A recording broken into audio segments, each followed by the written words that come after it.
Good evening and welcome. So, it's 1st of April. I fucking hate this day. Let's be honest. It is so awful. Why is it okay to lie on one day?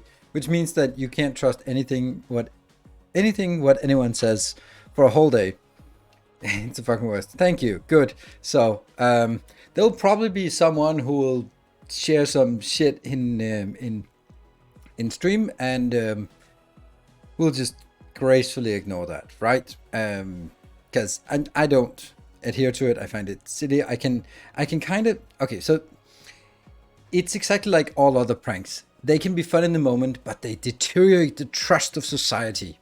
Because that means you can't trust what I say. If you're like, oh, is he lying again, or is it some other thing? No. So let's not degrade the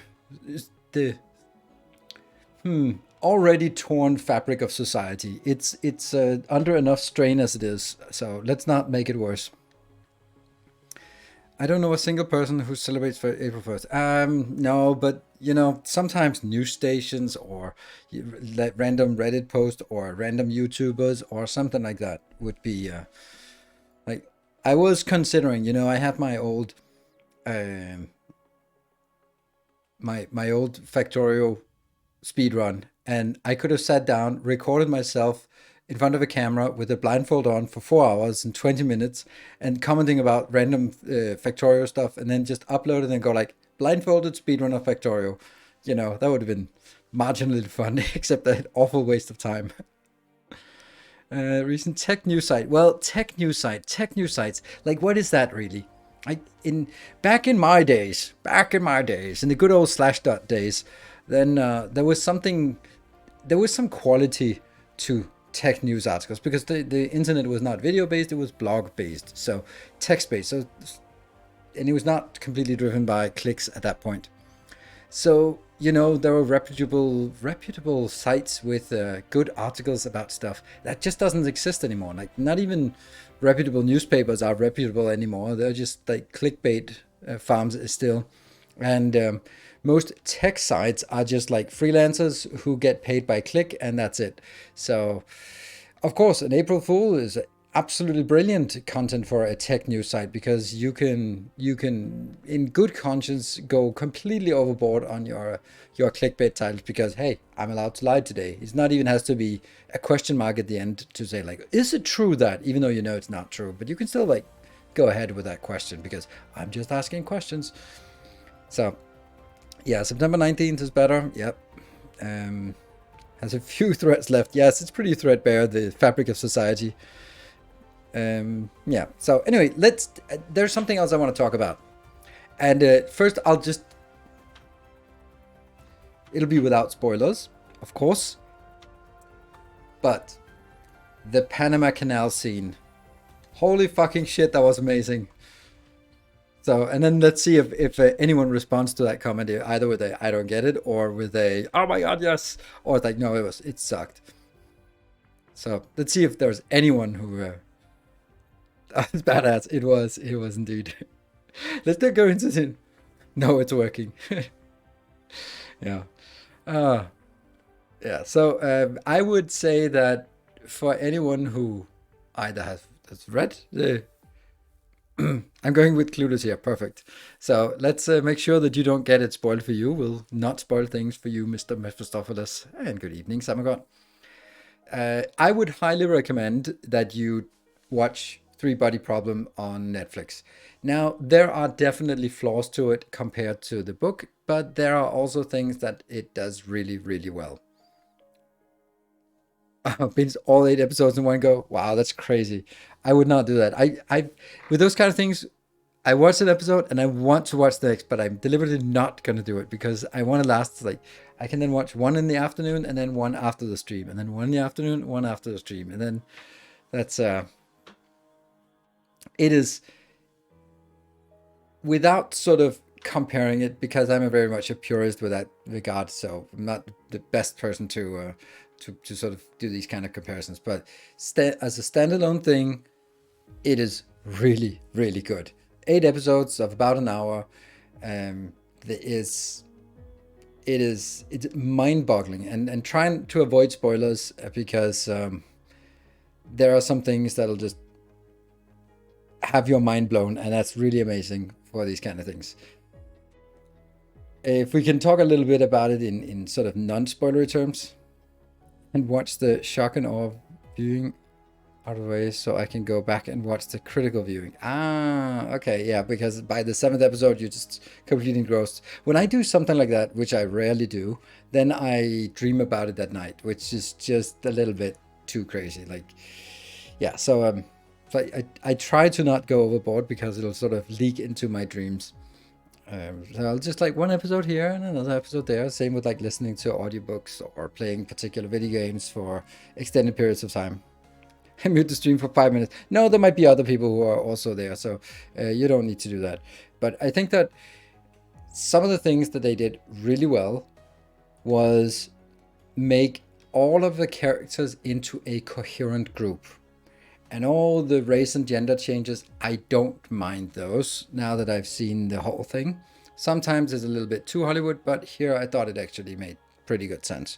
And I didn't mind. And I think that they're, with regards to the difference in personality, I think that if we're being really honest, characters are not really fleshed out very well in the book. They're a little bit one-dimensional. No, they're not one-dimensional. They do have nuances. It's just that they're really shallow. Like there's not much to it. And they're not like deep and rich characters with complex interactions. Like, for example, Game of Thrones. Like that is carried by the characters more than by the dragons and the magic. So Game of Thrones is about the characters and their dilemmas and their interactions and the politicals, and they are sort of, but they like this one, but they don't like, and that's because, and then eventually, and now, all those things to make it really complicated and puts them in a dilemma that we can understand. Here, it's they're not that deep. They're not well fleshed out, but I think they're much better in the show, and also they're different enough that we can sort of see how, yeah, it's a group of friends that share something, but they're also different enough that they're not completely homogenous. So, life problems versus whole story. Yeah. I watched the first episode today, and I felt like it was easier emotionally to read the books than to watch it. Not sure if it says anything about the show itself, rather about my perception of different formats. I do think that when I'm... Okay, so what I was doing along the way was I was sort of matching them up to the equivalent characters in the book. Except that it's not 100 to 100% match. And on top of that, I couldn't remember any of the Chinese names. So maybe for me, at least, part of the reason why the characters were not fleshed out so well was because they were like, then it comes a name and they go like, I've heard this name before, but was that the scientist? Was it the, I can't remember. So for me, I didn't sort of get that sort of really strong feeling of the characters from the books because I couldn't tell the different names apart. Of course, over 3 books, eventually you can, to a certain extent, keep them aside. But I think they were well done here. So I liked it, and the best thing about the series compared to the books, Thomas Wade, holy shit, he's good. That character is absolutely amazing. Like in the books, he was like a bit of an asshole, but like he had a point, but he was more asshole than had a point. Here he is just only advanced. He's just cold and calculated and fucking awesome. And then of course so well acted by what is his name? He was also the actor killed. Yes, but that's the what was he? Was he the Onion Knight from? Was he the Onion Knight from Game of Thrones? He was from Game of Thrones. I don't know. That's unfair to classify someone as from Game of Thrones because 3-body problem. Ugh, I can't spell.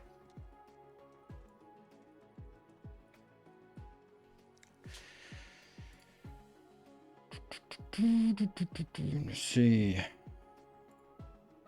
Liam Cunningham.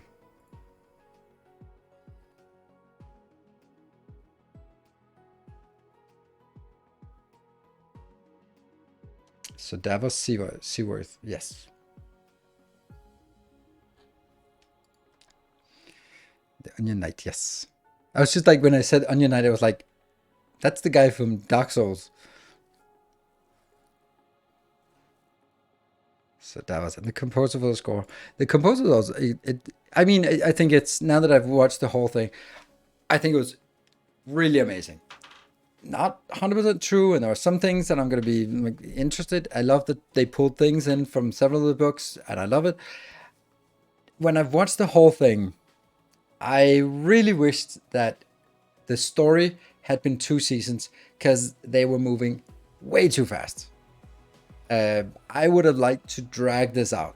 In this story that is included in 8 episodes of 50 minutes each, would have liked to have that as 2 seasons of 8 episodes of about an hour each, because there was way too much content to cram it in there. It went just way too fast, in my opinion.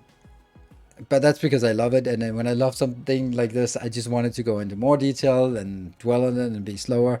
Like, we can also, by comparison, the Chinese version of it, which doesn't have the video game, is 24 episodes of about an hour. Now that's the kind of length you would expect, because then it's dwelling a little bit more on it. It's going into a little more detail. I think things were just moving a little bit too fast. But that's a good thing, because ultimately that's because I wanted more of it. I think the pacing of House of the Dragon is much better than this part, because if we're comparing the pacing, then it's much more along the pacing of the later seasons of Game of Thrones. It was just action, action, action. Like, there was no sense of sort of dwelling and exploring and contemplating. It was just like onwards to next external thing that happens. And it's a little bit too fast paced for my opinion, which was one of the many problems of the later seasons of Game of Thrones. Now, it wasn't just a complete shit show as the later seasons, but I think that the style of the two showrunners is definitely showing through, in the sense that they want like high tempo, and when they were sort of freed from the burden of J.R. Martin's books, then they could just really crank up the pace. Yeah, and then the quality took a massive hit. So I don't know what you think about that assessment, but I thought it was too fast. I would highly recommend that anyone watches it, and of course also read the books, because they're amazing. Amazing. Yeah, so anyway, that was a very enjoyable show to watch. Still watching Shogun. I don't know what day the new episodes are coming out, but I check once in a while and go like, ooh, yes, a new episode of Shogun. That is the best show I've watched in, I don't know. I don't even know what I would compare it to in quality. Like, I would compare it to watching Deadwood for the first time, or The Wire for the first time. I don't think that Game of Thrones season 1 for the first time. House of the Dragon. I think House of the Dragon is as good, if not even better than. Okay, maybe not. Maybe it's as good as Game of Thrones season 1. I'm really big fan of House of Dragon. What other like absolutely spectacular shows? Like,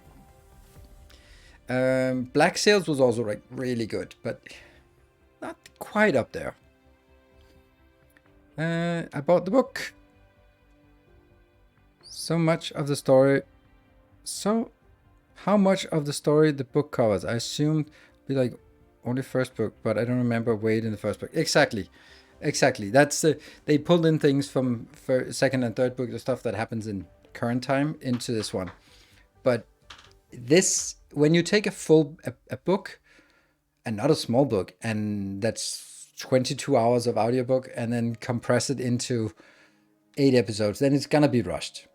And you even put more content in than was that's from the later ones. So I'm pretty sure there'll be a season 2, but I don't think that a season 3 necessarily makes sense. And this is kind of the gamble. If you think about it as a showrunner, they're going to be like, okay, on the one hand, you want to make something that is high paced, action packed, that you can get a season 2 clever, and you can get your ratings and be really popular. So you want to make it like dense and compact and high tempo. But on the other hand, if you do that, then suddenly, oh, you can't milk it for 6 seasons. You can only milk it for 2 seasons. And then maybe you'd want to have 6 seasons out of it. And then you'd sort of have to pace yourself in the beginning, holding back some of the good stuff to the second season or third season, like wall pacers or, you know, staircase, or all of these things would be good things to keep for second season. Yeah, so I think that would make, that's the conundrum you have. Like, how much do you hold back, hoping that it will sell a second season, instead of just, okay, we front load all the good stuff and then run out of content too soon. I bought the book. We're in the middle of Dune Messiah right now and haven't started Three Body Problem. It is all of book 1 and stuff from book 2 and 3. Like, I don't know if I said chapters, but like elements of it.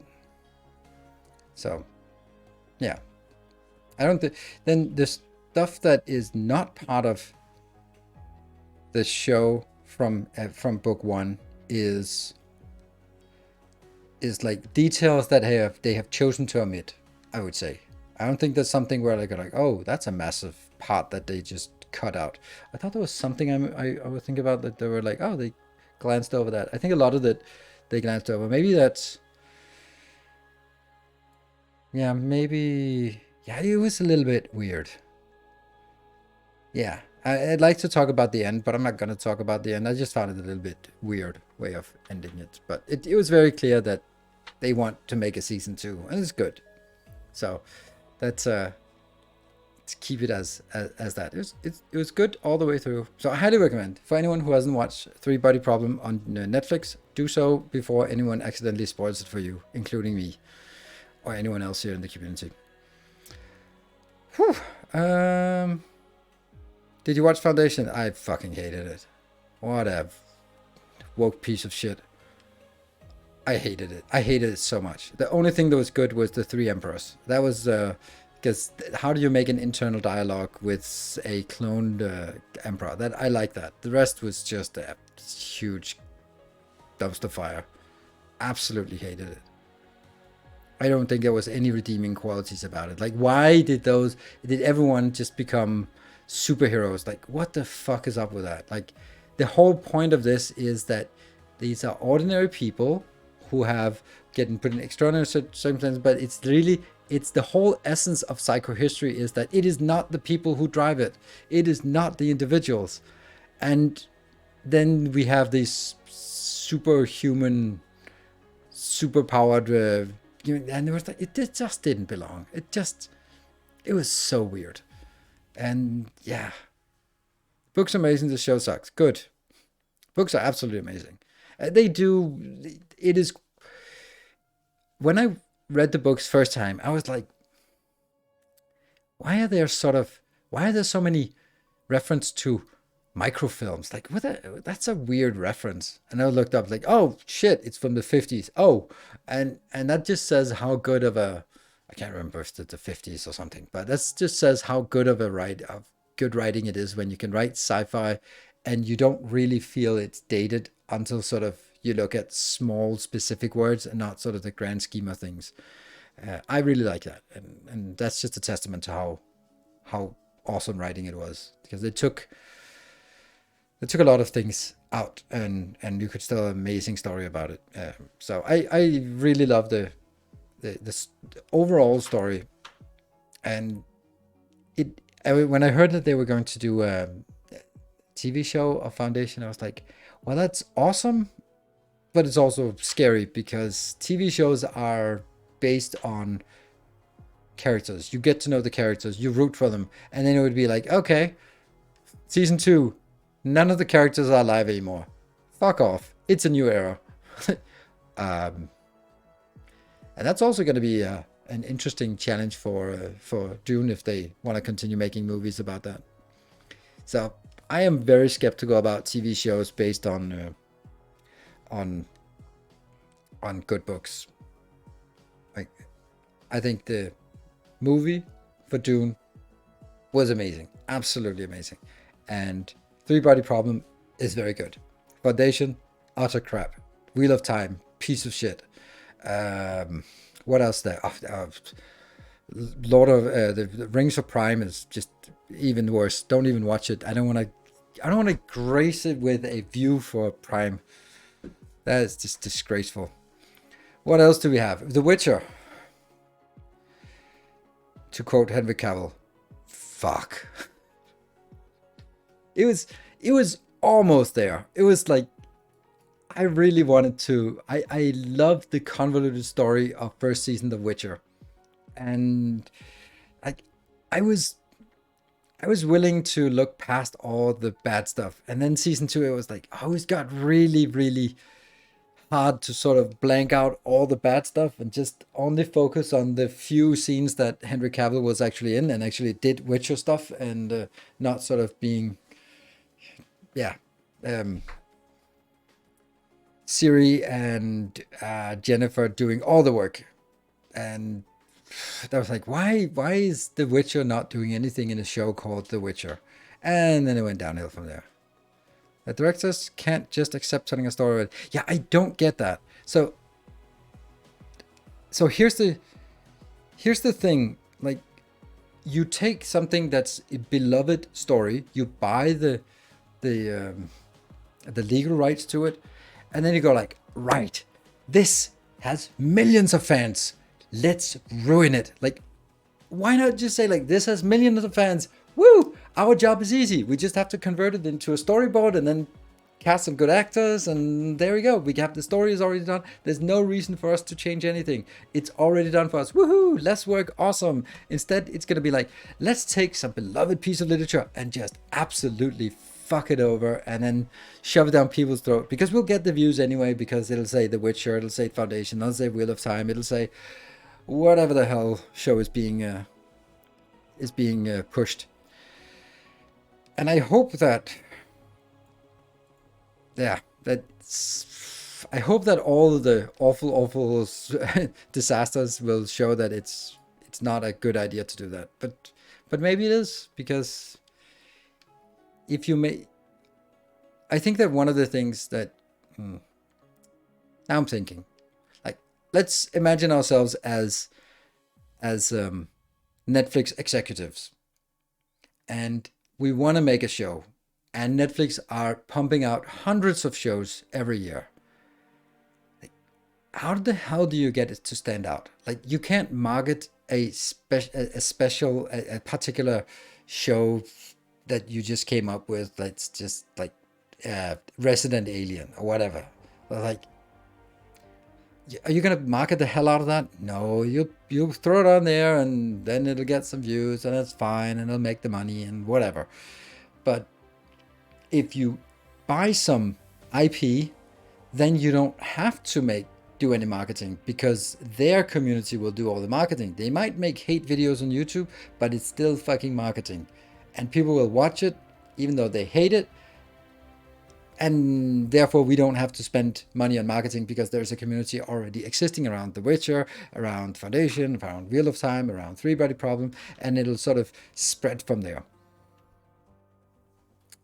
And I guess that's kind of, they keep doing it, so it's got to be working. Yeah, I think so too. And I can see that you can, the money you spend on buying an IP is basically taken out of your marketing budget, because we don't have to market this at all, because that will be taken care of by the community that exists from the people who love this show or something. But there's also been like massive fiascos, like Dark Tower, wasn't that with Idris Elba?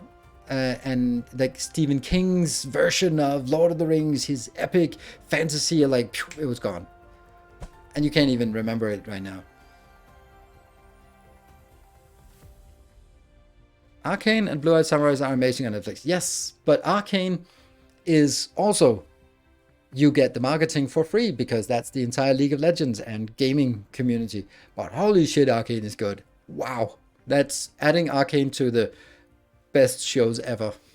That is so good.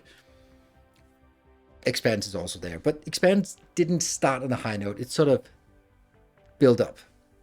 The Man in the High Castle, They did not do anything for me, that one.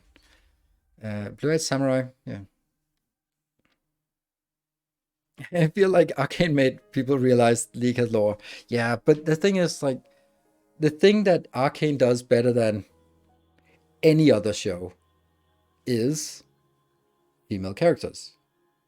They are the best written female characters anywhere, maybe outside of Expanse, because Drama, Avasarala are amazing female characters. Because there are too many Mary Sues around in Disney Plus, and it's fucking tiring, and it must be tiring for everyone to watch. And like, it feels like, for any of you my age, if you remember the 90s, there were the Stallone and the Schwarzenegger and the Van Damme and the Seagal, and they were like hyper masculine, can do everything, and they are the bosses of their shows. But now it just seems like we're in the same, just with women, and they were not good movies back then, but we liked them for the thing that they were. But they were not. Commando was not objectively a good movie. It was not. It has its charm, but it wasn't a great movie. Like, maybe something like First Blood was a good movie, but yeah. Anyway, so we're now in a kind of similar situation, in with female bosses, girl bosses, and that doesn't make good shows. At least not to me. Like She-Hulk, no. Captain Marvel, no. I don't care. Star Wars, later, it doesn't make sense. It's not into it. But having some nuanced characters, doesn't matter if they are male or female, but having good characters and good stories, yeah, that's good shit. So Terminator 1 and 2 were good movies, absolutely. Yeah, that to me, at least Terminator 2 was the last of that era. I don't know if that's true, but it feels like, for me, maybe that's my age and something like that, where that was like, after Terminator 2, that was the pinnacle. And it was like, this is amazing. That's it. But you couldn't really. There were tons of other random action movies after that, but that was the peak. Terminator 2, crash. That genre died. It was worn out. And we can hope that, looking back, that we will also say something like superhero movies peaked with Endgame, for example. That's where. Yeah, Sarah too was a strong female character who wasn't a Mary Sue. Absolutely, and that's, we love those. We love characters with flaws, and it doesn't matter if they're male or female. We love characters that have depth and flaws and dilemmas and insurmountable problems that they can't handle themselves. But characters, no matter the gender, is that can always do everything better than anyone else, becomes really, really one-dimensional and super boring. And it requires a hell of a lot of clever writing, to get around it. And I've heard that One Punch Man is actually good writing, which would be like, you have a superhero who can kill anything with one punch. That seems like it would get old really quick. But apparently that's not a thing. But also something like Death Note, the main character, he's just better at everything than anyone else. And that gets a little bit boring in a traditional sense, but then there are other things that make it interesting. Flash, the second man every episode. I would be lost without it. I hope you can stream more of it. Oh, I do. I think I will stream more Factorio Space Exploration. I also recorded an episode that's coming out tomorrow. I didn't want to put a YouTube video out today on the 1st of April, but it is ready and scheduled. Those typical 80s hypermasculine movies also got the name One Man Army movies. Yes, absolutely. So, there's a lot of comedy. OPM? Oh, One Punch Man. A lot of comedy. It relies on a lot on secondary characters for chance battle. And exactly, so you have something that seems like an insurmountable writing problem, and then you find a way. But you write yourself into a corner when you have a Ray Palpatine who can just do magic better than anyone else. And you go like, fuck, we have to resurrect the Emperor because only he can pose a challenge. Oh, not really. And I was, yeah.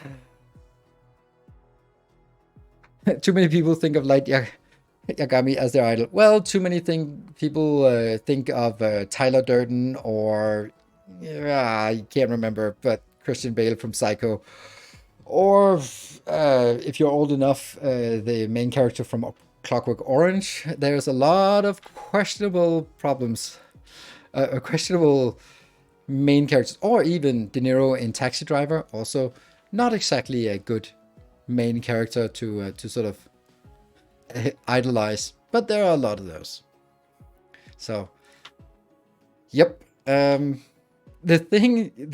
now that I think of it, in the era of Schwarzenegger and Stallone and Van Damme and, then idolizing them would be like, well, you gotta go to the gym, my friend. I mean, if you want to be as cool as they are, you can literally see how cool they are by how big they are. And of course, Arnold was the biggest and therefore the coolest of them. So there we go. But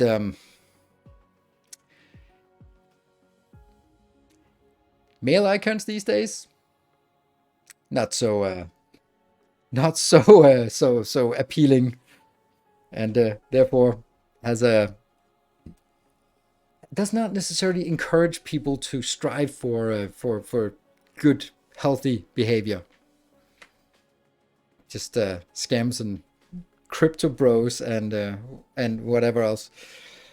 Yeah, but what we're gonna do is we're gonna see if we can get my PC to catch fire. In Lord of the Rings, Gandalf is totally OP, but not allowed to use his magic. I don't know if he's not allowed, he just doesn't.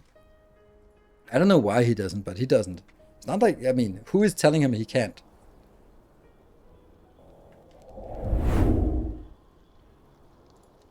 I mean, he is. If I'm thinking about it, like, why do we think that? Okay, so why is Gandalf not using his magic, whatever the magic that there is? I'm thinking, sort of lore-wise, that the reason he is not using magic is because he is there to guide humanity and elves and like guide the races, the free people. And if you guide them with an iron fist and power, then you're no better than that is what Saruman is doing. Like, he is also there for the same reason, but he gets consumed by the power trip and corrupted by it, and because of that he becomes the very thing that he was there to fight against, even without the corruption of the ring.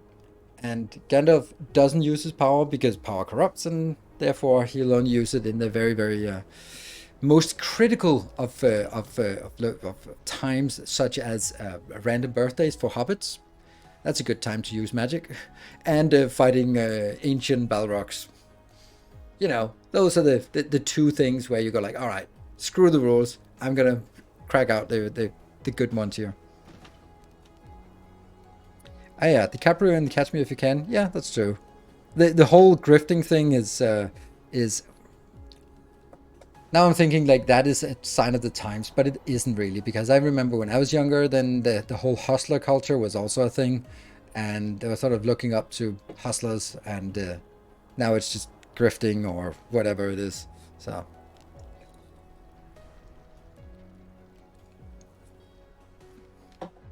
oh yeah, he made sure that he got all the XP. Oh yeah, that's such a shitty move. Like, no, yo, you go ahead. Like, oh, fucking leeching all the XP, don't you? No, I'm just I'm defending you. Are you though? Oh, look at that. That's a problem. Well, I guess we already have our objective for what we need to do. Something has happened here. Where's our Dyson sphere? Unfortunately, look up in the top left-hand corner. We have 37 glorious frames per second. Isn't that lovely? Ah, goodbye. Goodbye, frames. 16 frames per second. It's starting to be a thing, right? But if we look at it, we have built all the rockets, so that's good. We're not launching rockets anymore. That's actually... Oh, we don't even care about the rockets then, because we're not going to launch any more rockets. It's becoming seconds per frame and not frames per second.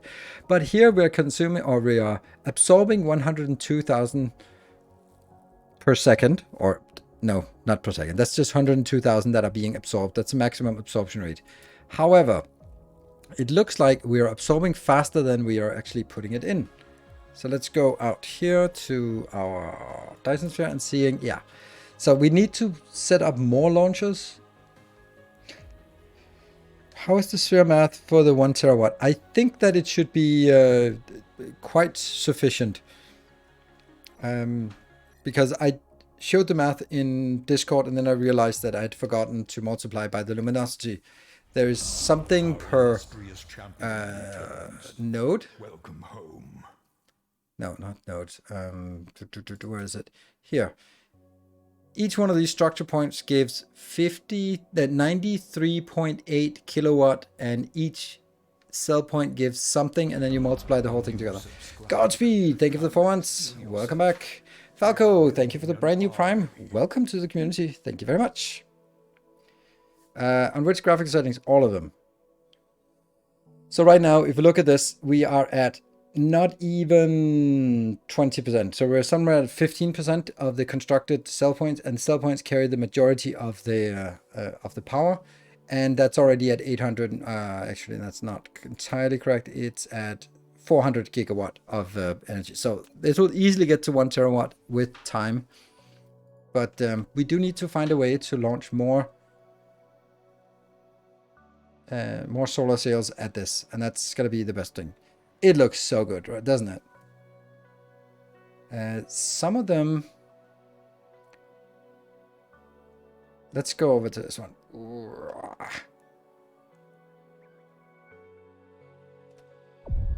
Did we start on Barthak? I think we did, maybe. Amon-san, thank you for the 2 months. That is... No. A kind gesture. Yeah, so this one also has that launcher. And Sibylcecil and Anonymous, thank you for 200 bits each. Let's go to the next one. Which one will that be? I think it'll be the Tegivaru here. That should be the inner one. Maybe we don't have 2 launchers at that location yet. Hey, Freak, thank you for the 250, getting on the leaderboard. You are owning the leaderboard right now. That leaderboard is ripe for the taking, so go right ahead and take that. Claim it for your own. And flex that leader position for as long as it lasts. And... oh, that's already done. Okay, so this one is also double. So everything is double now. What I mean by that is we both have here and here launchers. So you're looking good, boss. Thank you. It's getting there. It's getting there. It's going to take a little bit of time. And good morning. Good morning. Where are you located? So I'm thinking maybe we add a extra row here. Let's try that. Because we need to launch faster. Not a lot faster, but just faster. Ali? Is it, oh, it's morning? Yeah, okay. I guess so. Yeah, this is actually problematic, that one. Okay, so let's ignore that problem. That's how we usually handle problems. Let's see if we can build 3. Yeah, but that's not gonna work here. So there is no way that I can build 3 in this space because it'll be here. The next one will be here, and then the next one will be too close. Then I'd have to cut that line out. Maybe I do.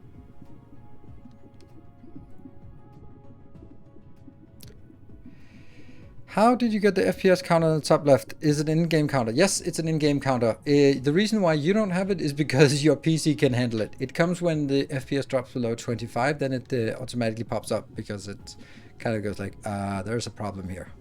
So if you don't see it, that's because you don't have problems with your FPS. But it comes up if... can they put East West? It doesn't matter. They have the same...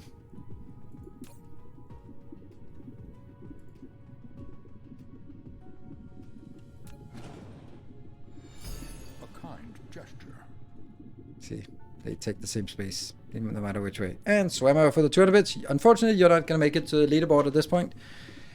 I also tweaked the UPS with via... Yes, I've set it to equal because I think that's actually slightly less awful. So the option is either doing 2 rows only or doing 3 rows, but then removing... Oh, I do Alt-D. That is not how we do things. We do X F2 to delete this part.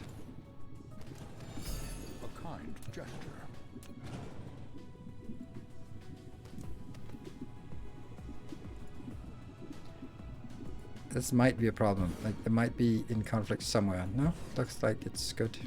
That one and that one. There we go. Hey, Swammer, now you're taking the lead on the leaderboard. Glorious. So now should be the good time to fight for the leaderboard. Oh, that's not it. And... yeah, I think that's going to be it. Then we'll need to get... extra lines down here.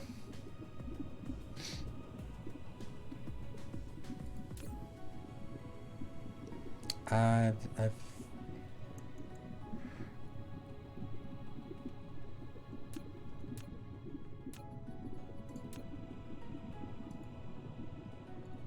okay, I can actually do this.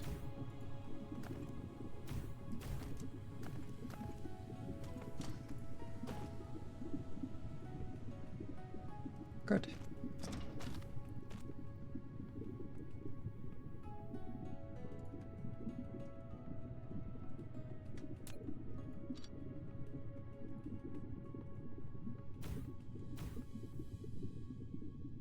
That one.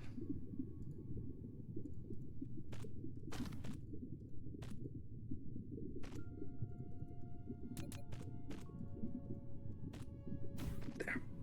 All good. 60 seconds. All right. Can we? Oh, no, we can't make it. Never mind. Copy. No. No hype train.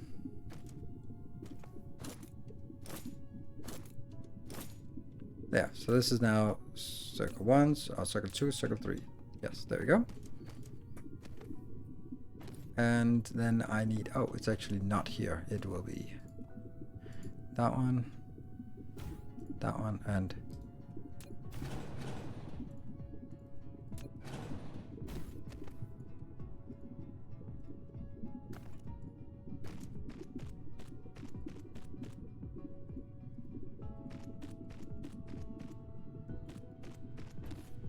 the final one will be here.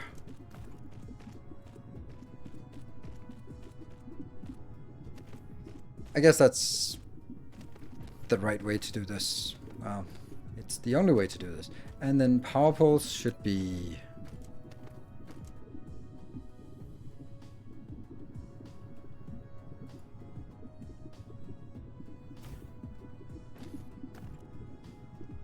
that's perfect. It connects. Oh, but it doesn't work. Oh no.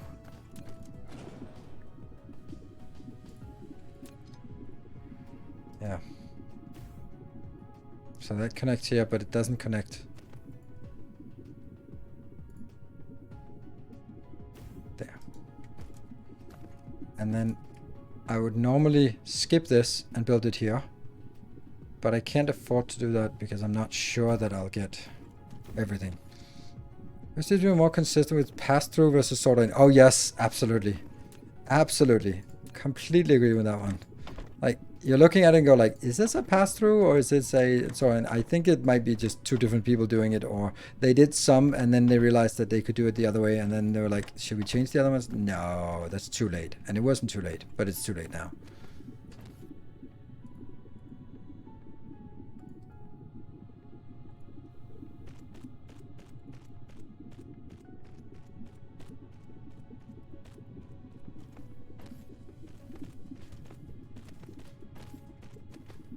Yeah, pass-through would be so much better. And they're also big enough that pass-through would make sense.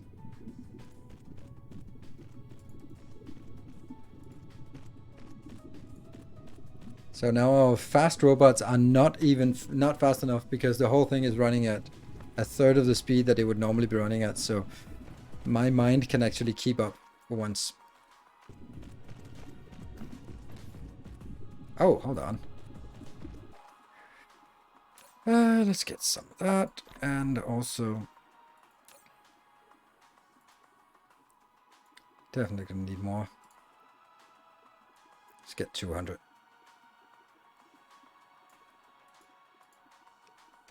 Which also means that this thing here takes 3 times as long in sort of calendar time to actually get it than it would normally do.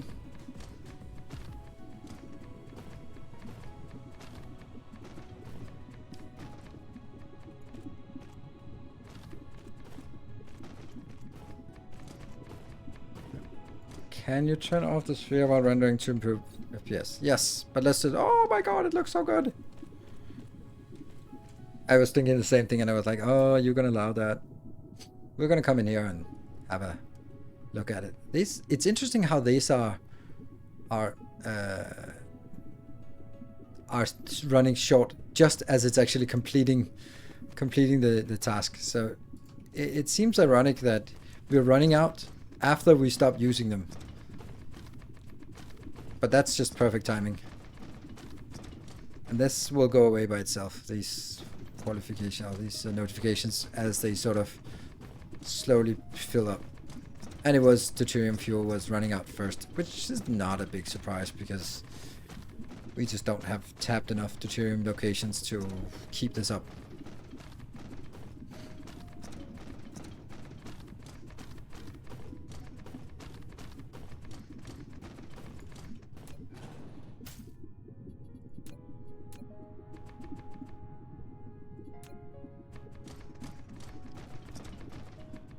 Why is the lowest row of the launchers not firing? Probably the angle here. It's below horizon pitch limit. It's at minus 29 degrees. They're shooting at 3 different locations. And you can see that all of these are pointing in the same direction. This is just below the horizon. But if we then go... Yeah, none of this is available. And that's why I have 3 different locations, so that some of them should be, and they're also sort of optimal distance between each other. And let's see, no, it's that one.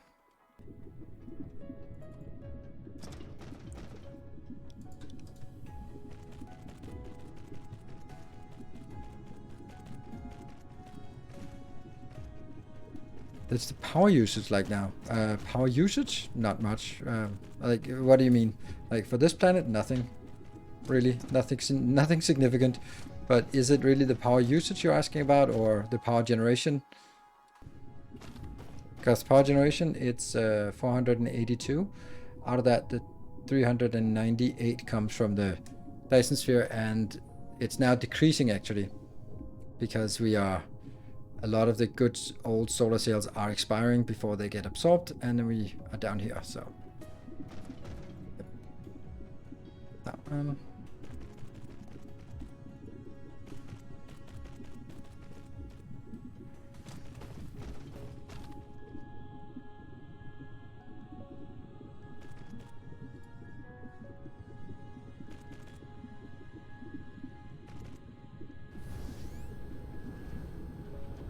Earth 3 on South Pole is firing, which makes sense because what would be negative for the pole would be positive for the South Pole. So yeah, actually, yeah, so that's exactly as you would expect it to be.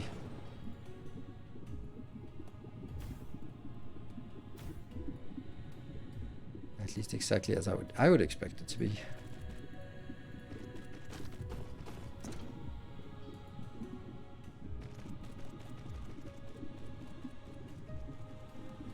And then once this is done, then we'll build this on some of the other planets as well, if it makes sense. Maybe even on the South Pole? No, this is really for the North Pole.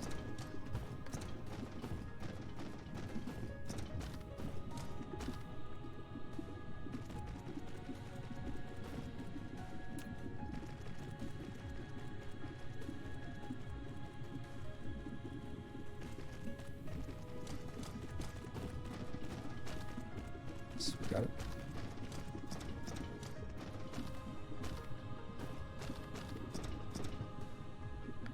That one. And I have no idea if we're starting to run out of anything. Like the fact that we're running out of this is so weird. Do need to check it at some point to see if it's... I'm worried that maybe I've set up the warnings incorrectly so that it's also showing a warning if it's full and not exporting. That might also be a thing.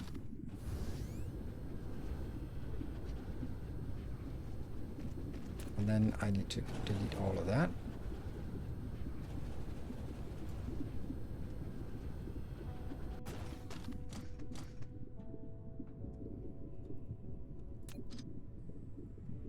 Oh. Be the right one. There. And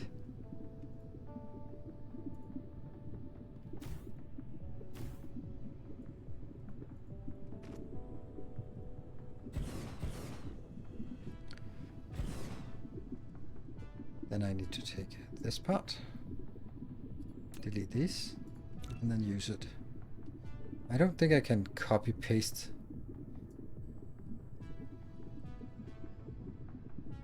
No, unfortunately not.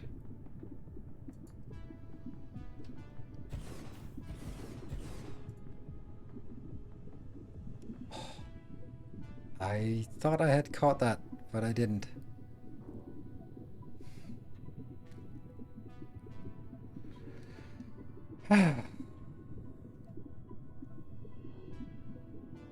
Don't even know what I want to do about that. I can't even see any reasonable solution to it.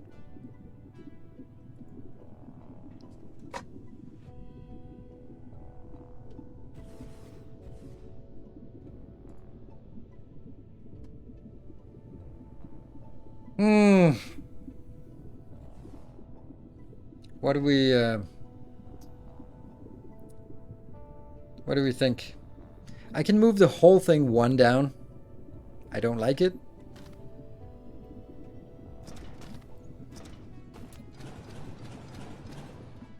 I was just checking it over here.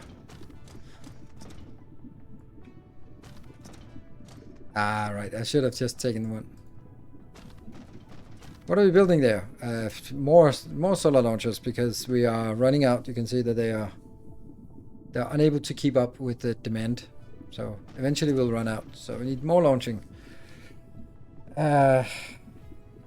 Accepting it is one option. That's the easiest to do.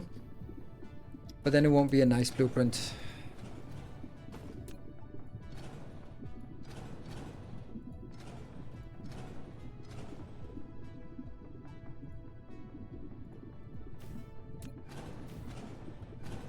But it really won't be a nice blueprint anyway.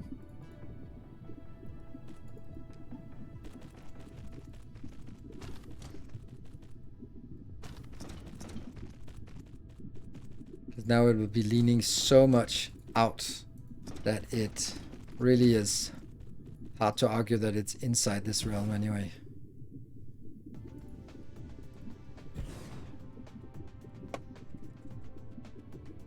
The high building that's blocking is the other one. These are high buildings. There are high buildings and not high buildings. And this is blocking. It's too close. And I need there. So this doesn't work, but this works. So they're all just built as tight as possible, but that doesn't work.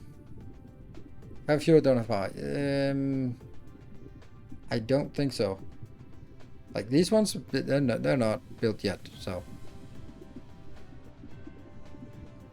now I've made so many compromises here. Like this, I just don't think this is the right way to do things. I think it's better to do it just like this, and then reestablish my network here.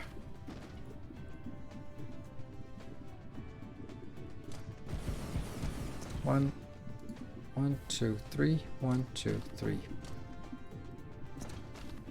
I think so. I think this is better. Well, I think it's better. I think we would just build it like this. It sucks that we can't build as many. Oh no, I can't do that.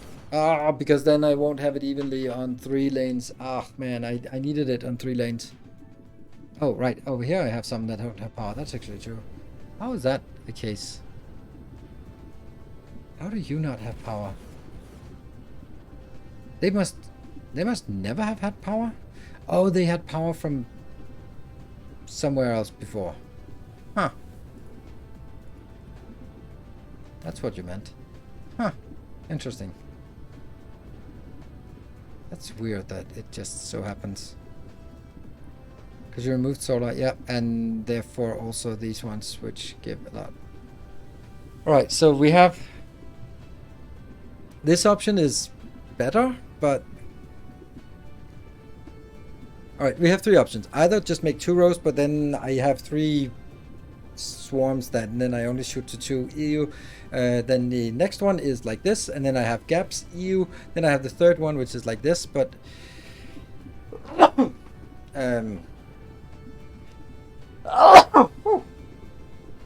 Sorry. Then the last one will be all the way down there. Thank you. So in Danish we don't say gesundheit or bless you. We say prosit. And I've always thought that was a weird word. Like, what does that mean? Why do we say prosit?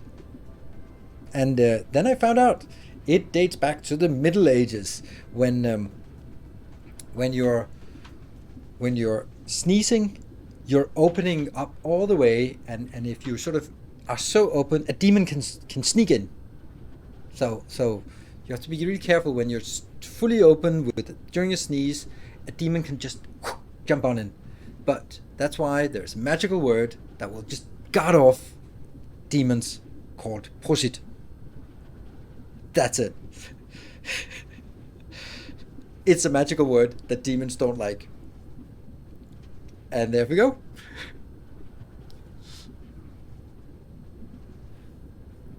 I don't want extra rings.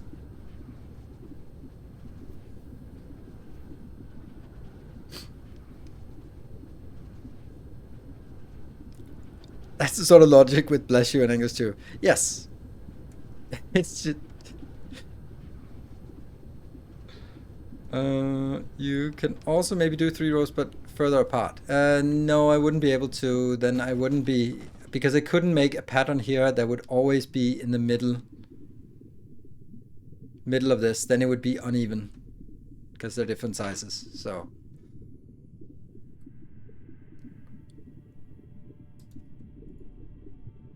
I think.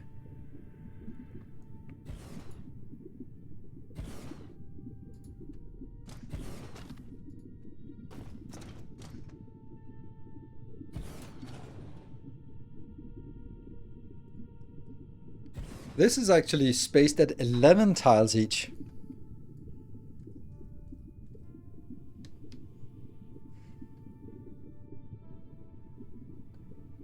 I think that actually works. No, collide. It still collides there. How does it still collide there? I thought we found a way. Ah, right. Okay. Well, nope. Never mind. Doesn't work. So I think that I want to just do this line here, which means removing all of that, which means a lot of other awful things. So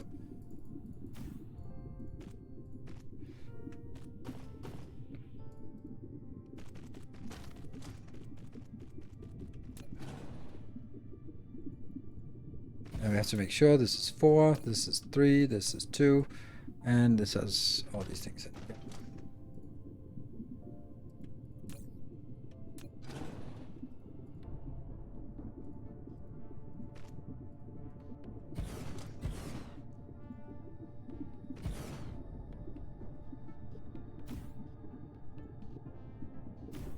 Connects. Good.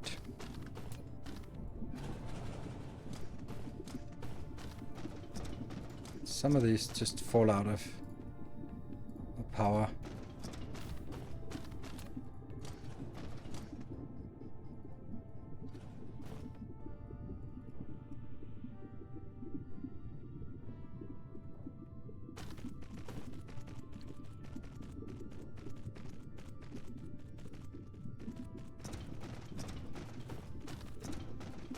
What?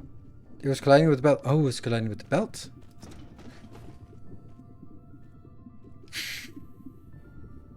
But then again, it doesn't really matter because it has to be this one that I should test it. It's this one that I should test with.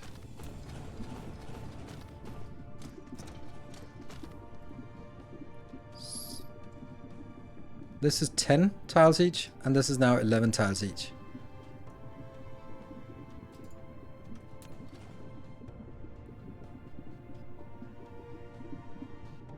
Like high buildings. Is that the power pole now?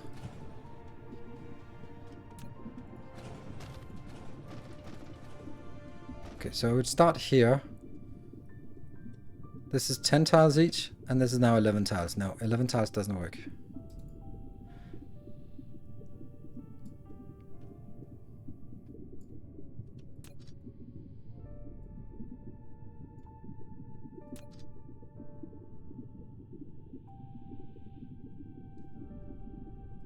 Oops, that was not fair assessment.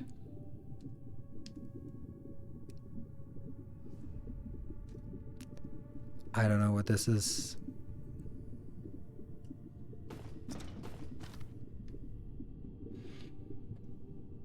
This is 12 tiles each. And if it works this much...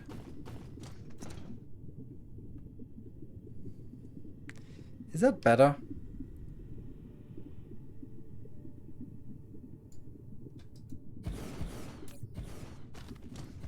The other tiles are gonna be...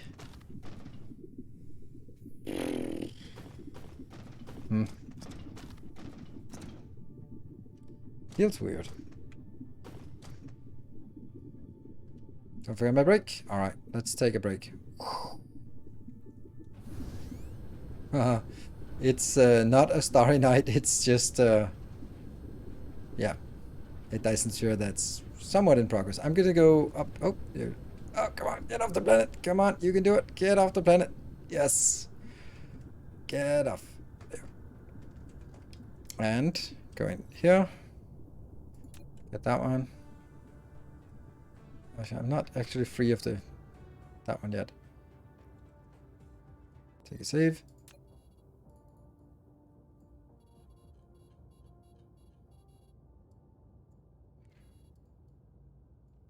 Eight.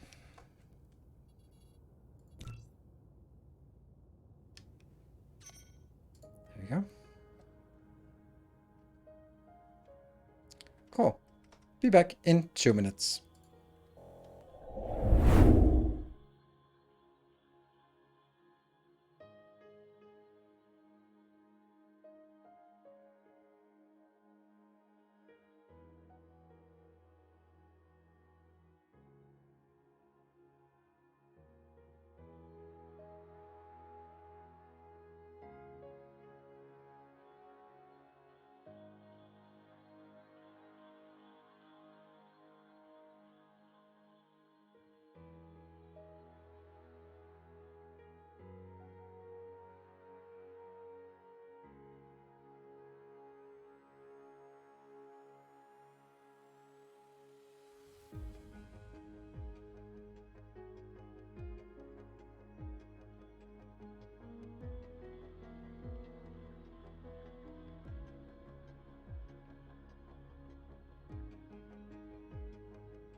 Here we are, we're back again.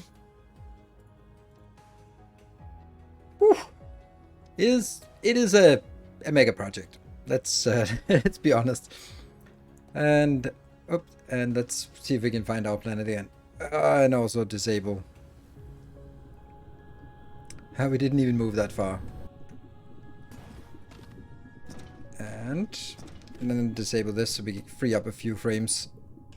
I was about to click click the lower right hand corner to save. Lower right hand corner, save, clear, remove all solar cells. Good thing we saved. Remove free solar cells. Optimize solar cell memory. That's only when we're done it makes sense to do that, I think.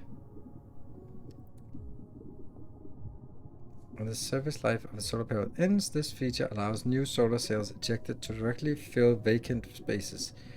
If you stopped batch ejecting solar cells to the Dyson sphere, you can click this button to optimize. Yeah. So, not yet. Alright, we need to figure out which option we want. If I'm being honest, if I do this, it has a nice symmetry, but it's going to be really inefficient pattern. Because you can see how far they will then be from each other. And that's also just rather wasteful, I'd say. Ah, where are my robots? Oh, 0 of 27. Where did they go? They're in space somewhere. That's odd. Oh well. How much time is it going to take? I calculated it some time ago. There was 14 hours, plus then of course more when the frames are lower, but it would be 40 hours of in-game time, not of real time. So that'll be like 20 more hours of processing, I would say. And I have been letting it run a little bit, and I need to sort of let it run when I'm not using the PC. And then just take saves once in a while so I can sort of make small screenshots of progress reporting here. Alright, so do we like this pattern which stretches out a little bit more? Yeah, okay, this is better. I mean, who cares if it's... Yeah. This is better.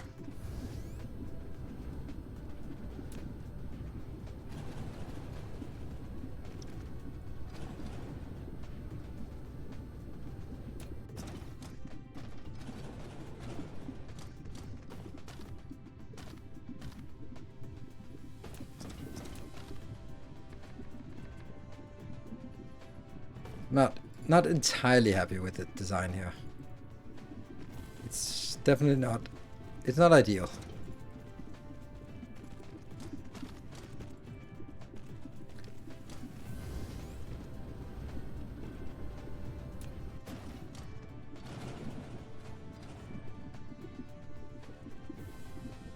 Yeah.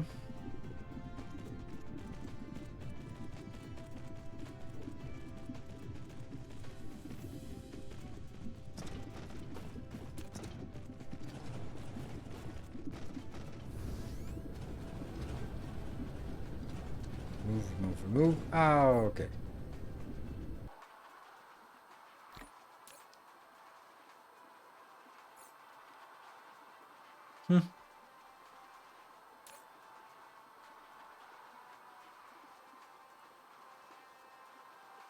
Click, click.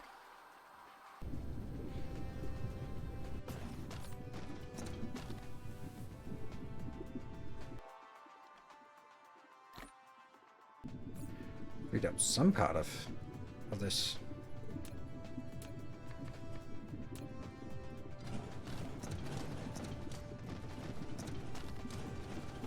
Oops. Then I don't know.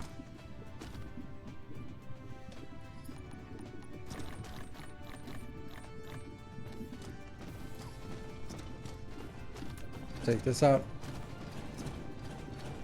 Yeah, this did have to go.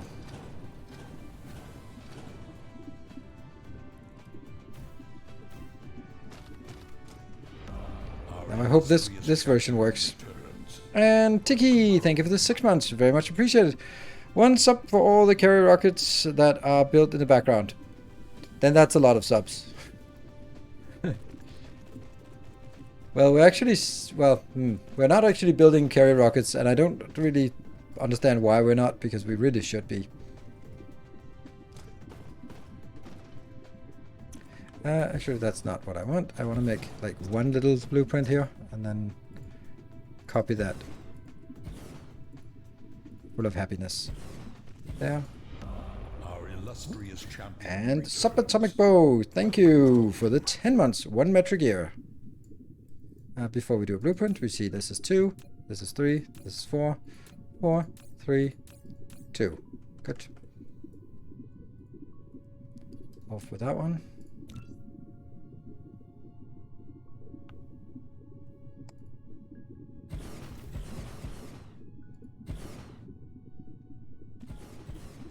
Oops.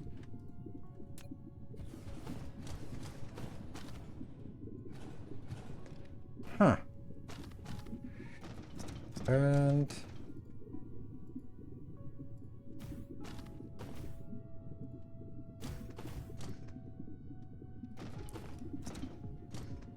so let's try again, like this time, like this.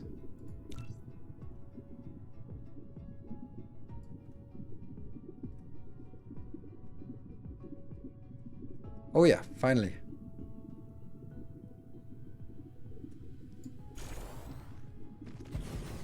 It was possible to blueprint it. And I know that some of you have been like, oh, blueprint it already. And now I did. This should increase the shootiness of this location. Some of them are not built, that's fine. How am I not able to put you in there?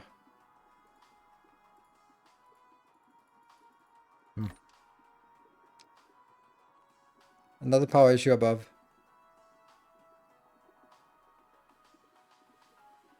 Don't see it, but I'm sure that you're right.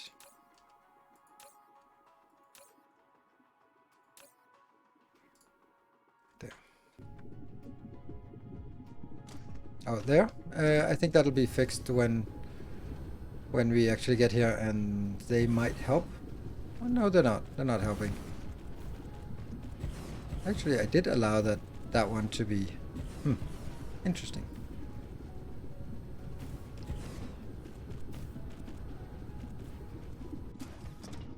Yeah, so they get re-established power.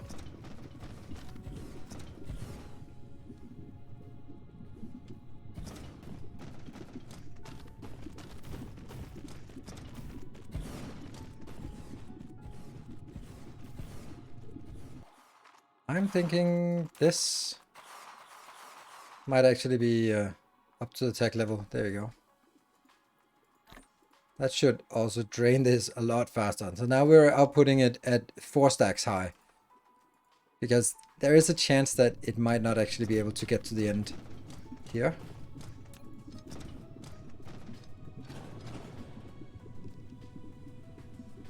Yay! That is 100% not my fault. 100% the latency that's causing me to miss those. 100% latency. There. Need undo? Oh, absolutely. This game needs undo.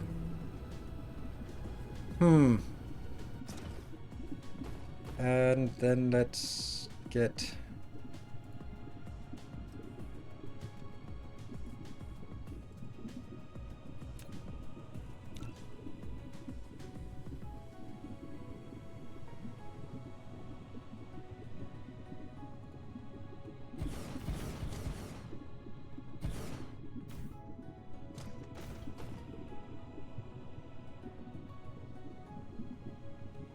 like that, but without this, no, I don't think it actually sets it up very well.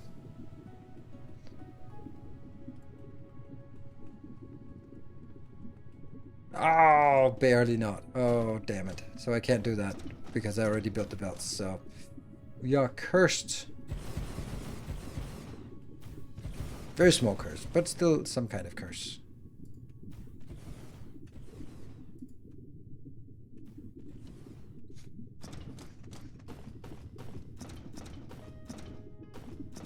And some more consistency in behavior, like dragging facilities blueprint or setting. Yeah, like these things can be dragged on top of each other, but the power poles cannot, and some things can, and some things cannot. Like that's true. And when is it a pass-through building, and when is it a sort of in building? That's also a little bit inconsistent. And by a little bit, I mean completely inconsistent and seemingly random.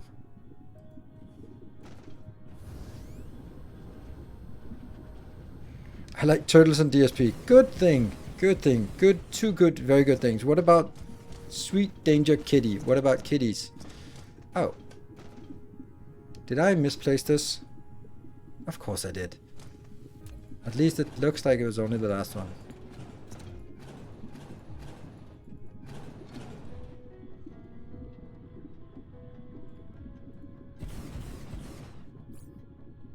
Oh, we don't have any blue inserters. Do we still have blue inserters anywhere here? We do not have blue inserters. I kind of want this to be done with blue inserters, weirdly enough.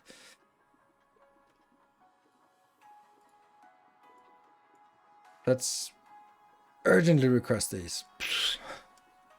Alright, so that's 52. Like stacking buildings. True.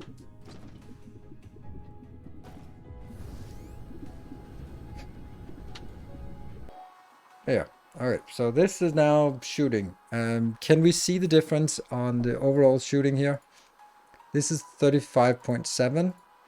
35.3. I mean, there's might be a little bit of an increase here, but it's only like 1 of 6 planets that gets an improvement of 1, 2, 3, 50%.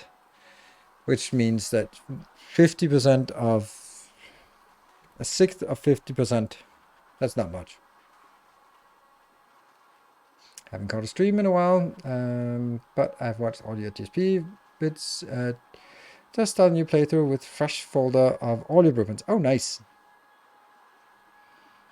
15 high replicators will save so much space. Yeah, but space, is that really no, space is rather full of space. So don't really feel that that's something we're going to run out of. And having a more compact build isn't really doing anything for me. Oh, Thornfist is actually, there's still something there. I killed the Dark Fork farm, so if this one runs out, then yeah, there's nothing. We're not getting any more. Power is up to 488. It doesn't really increase much, but it's up to 415 gigawatts on the Dyson Swarm. And we're starting to see issues. Maybe that is an impact of our new build, that it starts going a little bit up. Production stats. Oh, right, it was production stats. I was looking at consumption stats. So consumption stats, production stats is 30.2, while over the last it's 28. So it is actually increasing, but we still need, and if it increases,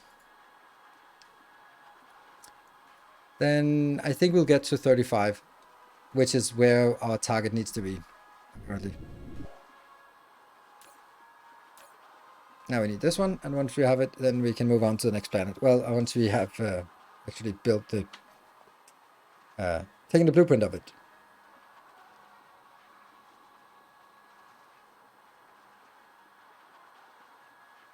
Inconsistent items in item view, different in selecting. Oh yes, that's so weird. That's so weird. I haven't figured out why. I think it's because it like there's one view here of items and another view in, let's say, something like here.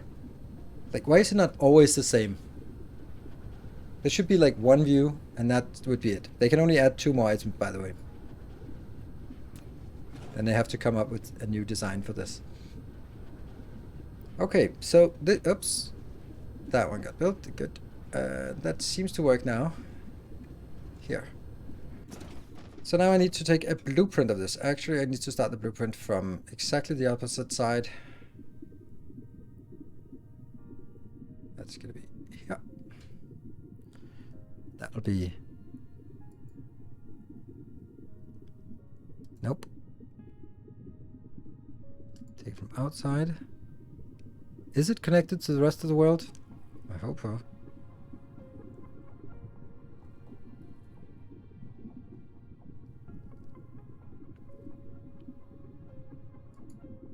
Yep, and then it's extra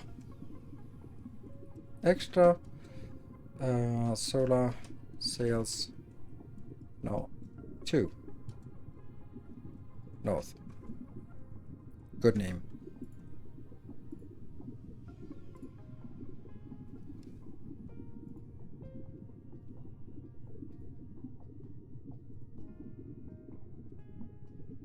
Don't know what icon I'd want for this.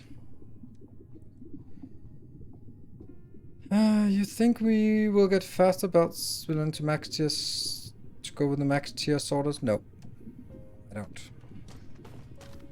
Not before the game launches. And I guess this is fine. And this is on Che Guevara, so let's yeah. Then let's go to Mark. See what you're up to.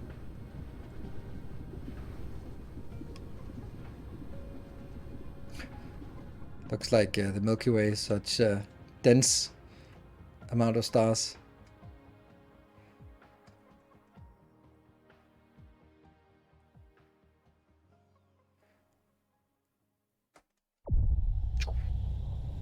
So pretty. Even without the Dyson sphere, it's pretty.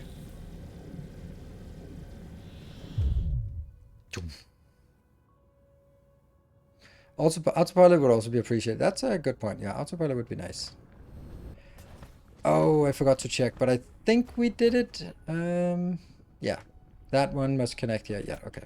So let's start deleting all this. Ooh, we are going to be deleting something that we have no care in the world about. That's gone. Oh no, it's gone now. However, are we going to miss you?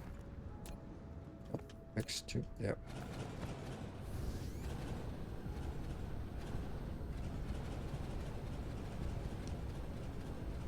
That one I don't want to take, if I can avoid it.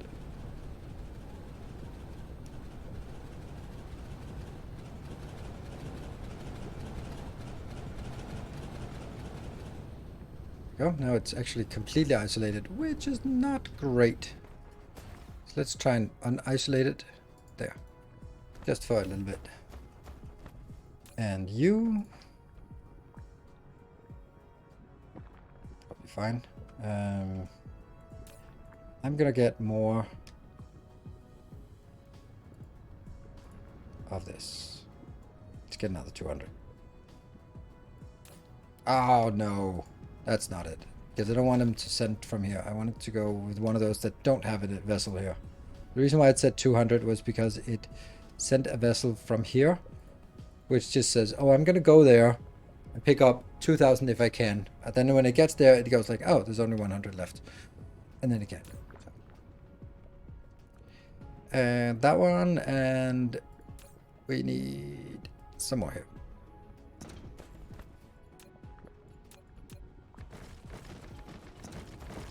Whoops.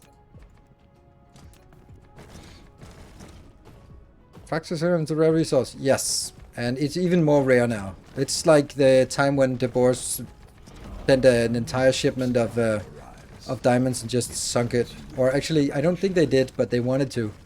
Just to keep the prices high.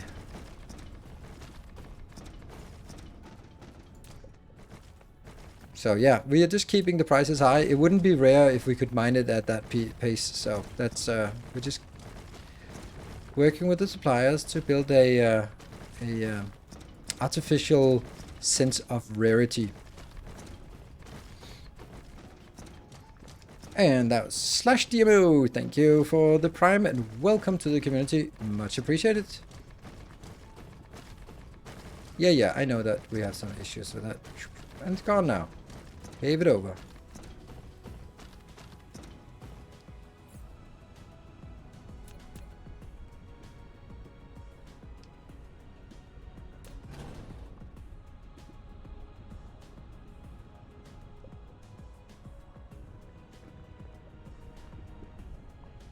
Oh, come on. just those two? I'm not gonna rule it in here.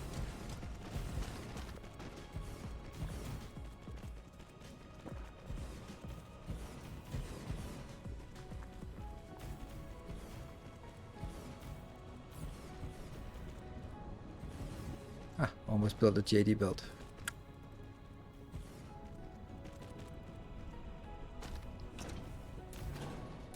Alright, no.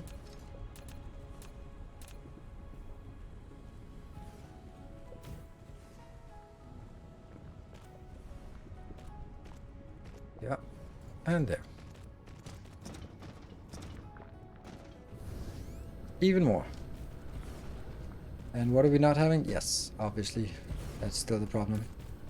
Oh, look at that. It's not the problem anymore. I'm really worried about going out and taking out some planetary bases because we are not equipped for that. My reaction speed is not great. I think there should be a quality of life update. In my opinion, many things are small adjustments. Sorting in save games, subfolders for save games, autopilot, consistent sorting, finishing blueprint behavior, drag and drop. I understand that, but I think that's nitpicking to a degree that I would not dedicate a release for it. It would be, if we see that what they do generally, then they do tend to upgrade some small stuff here and there. So yeah, I think that I think they're doing the right thing, and I think that they are doing the right prioritization.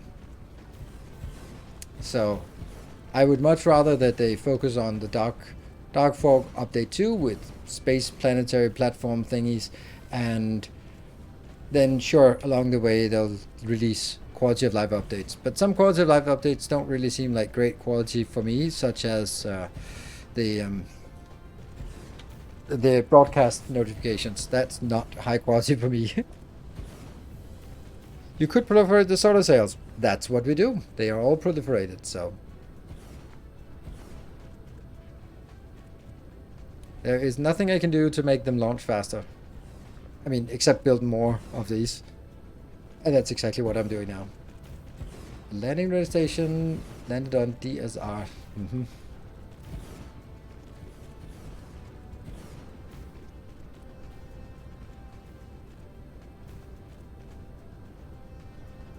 Any opinion on quality of life FFF in the recent weeks? Other than, yeah, it's nice. I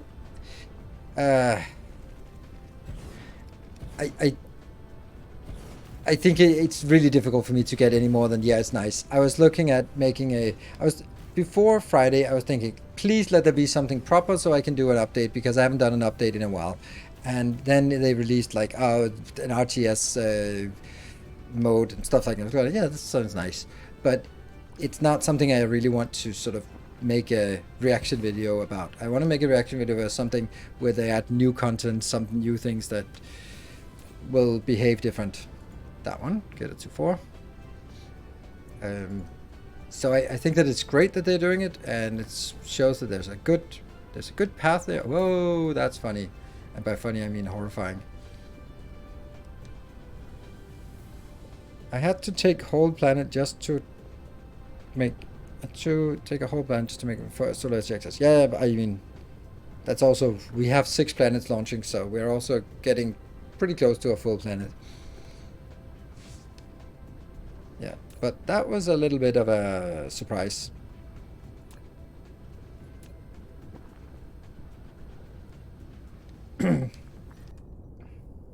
It's not growing very quickly, but that's because we're also... Oh, look at that! We're starting to see this increasing now. Yay! They're almost running out. And now, because of what we've done, we're now seeing a spike in new solar sails being added. Nice. I don't know what the rule is for taking them. I would love it if they were sort of primarily focusing on the oldest ones. So trying to take the oldest one first. But that doesn't seem to be the case. I think they're sort of taken evenly across all of them.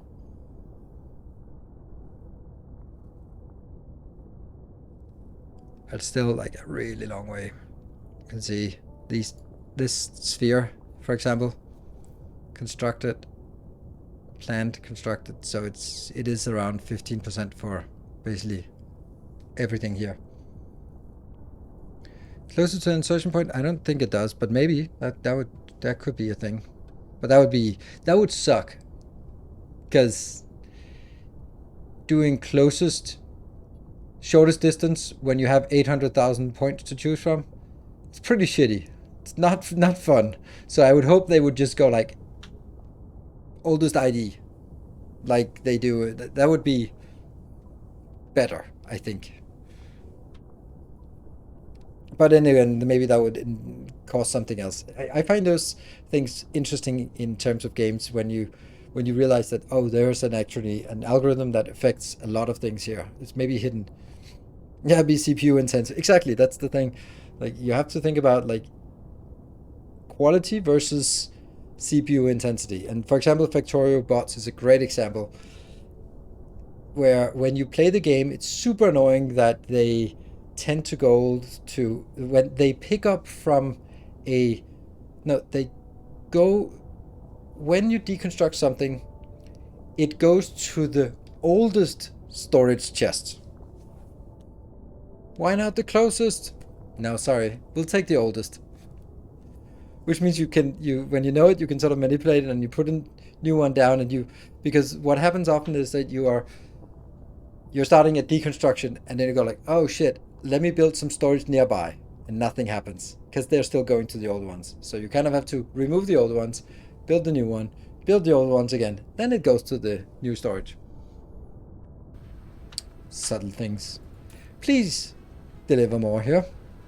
From my experience, it takes the newest in the swarm.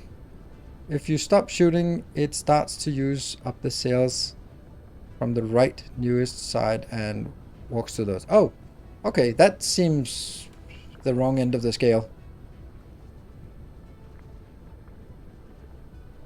If it's taking somewhere from the vector, then take the first one instead of the last one. That seems like, because that's a non-algorithm. It does take some time, but it's not like passing through the whole thing.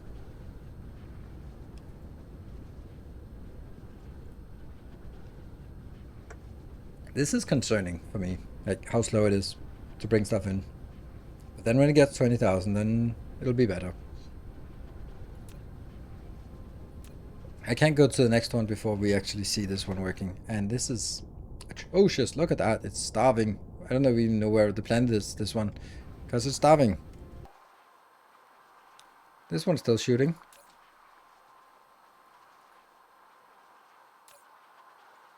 Also get more. Time to upgrade vessel speed. Yeah. Or just allow them to warp on shorter distances. There we go.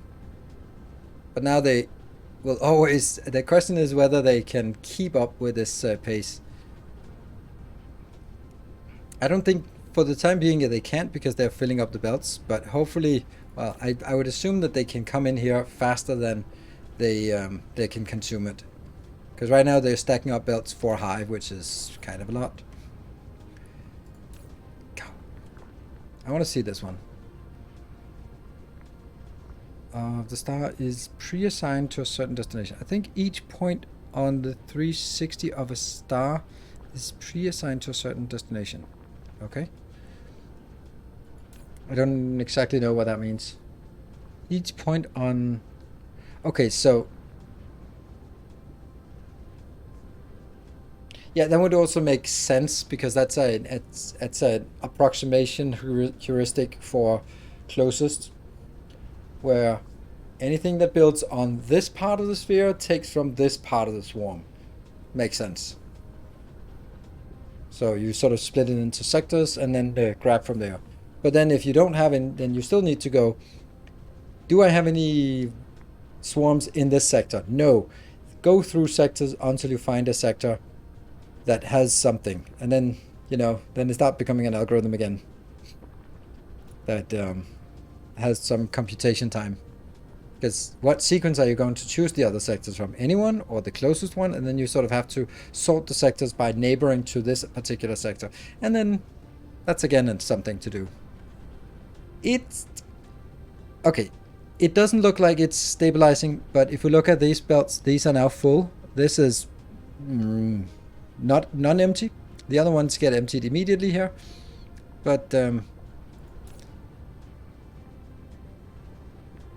this will then fill up, and we want to see that it actually fills up, because I think that it works. I think this, with these continuously going in, then I will be able to saturate it.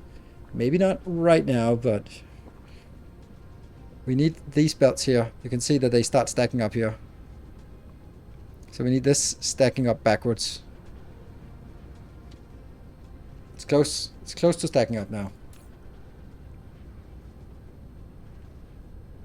Come on. Yay! So now it's filling up only this belt. That's crazy how this is not stacking up. I've seen sails travel through the star to a node on the other side. Oh yeah, that's true. Okay, so now it's 5 out of 6 belts that are stacked up. Would be nice with just one more batch, and then we'll see that it all works out. Also, not the other side, but yeah, here we go. That's coming in again. Okay, full, full, full, full, full, and almost full. Yes! All these are full. Now we're missing a little bit on the side, but that's the solar side. I'm gonna leave this and just go, you're probably fine.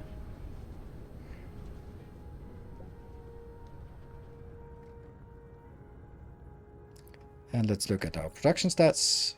This is now on a 10-minute cycle. If we look at a 1-minute cycle, it goes up to 32.7. So we are catching up to the 34 consumption rate. 34 consumption rate seems a bit low. Oh, that means it's actually... Oh, I forgot that. This is still 102,000, but it'll actually decrease once the first tiles get completely full. I don't know which ones those will be, but probably some of the smaller ones. When they are full, then they'll stop absorbing, and then it means the absorption rate will... Some random tile will be the worst one, and then we'll just sit and wait for that. And it can't be loaded with everything at once. Yeah, and that's fine. The next one, that will be number 3. That is Swimmer. That's the Forge World. Our our bit leader for the month. Let's see if that continues.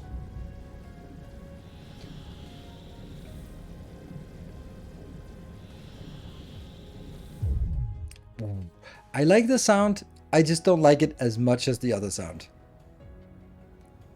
Ooh, here we might have a conflict. Well, let's see.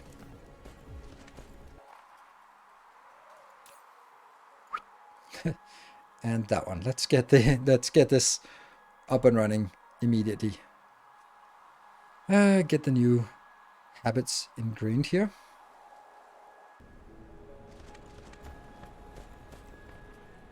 Okay.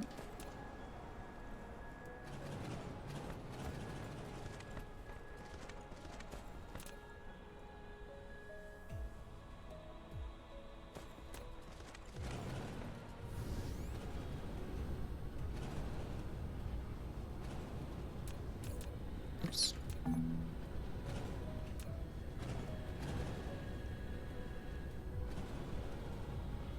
Hope we can build here. It's gonna be really close. If we can't, there's just nothing we can do about it. We just have to accept the hub is higher priority.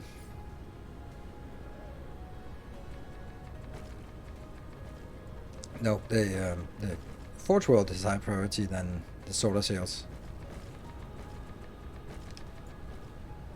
Since you played P, much of them, what's your favorite factory game of the wall? Don't have any. Sometimes I love them, sometimes I hate them. They have strengths and weaknesses. It's kind of most often is whichever one has come out with something most recently is the one I like the most. So right now, of course, there's Dyson Sphere, and I really enjoy that. But of course, if you ask me a week after this Factorio DLC hits, then probably that's gonna be my favorite. And you know, maybe I'll even have strong positive emotions for Satisfactory if you just ask me the right time.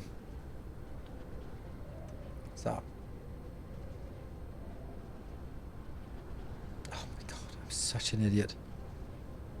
Ah, well, let's rebuild. It's the South Pole.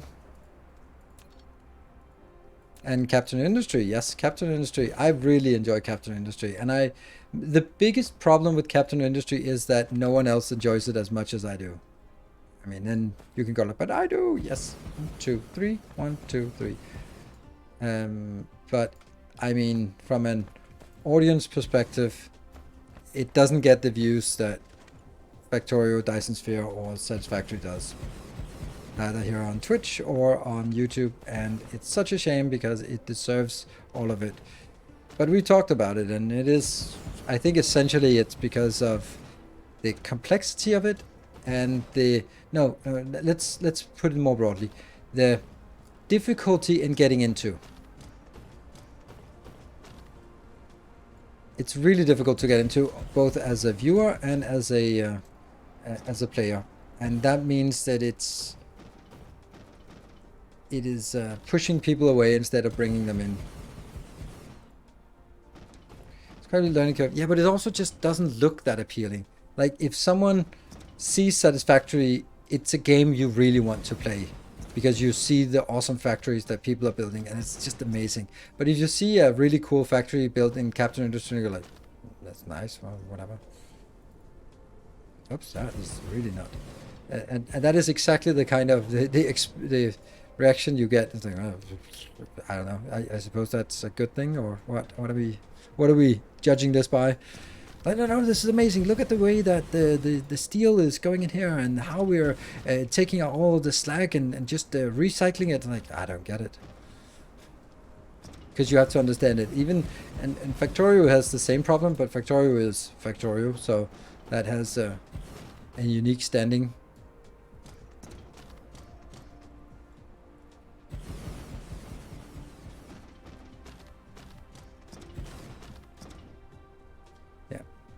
And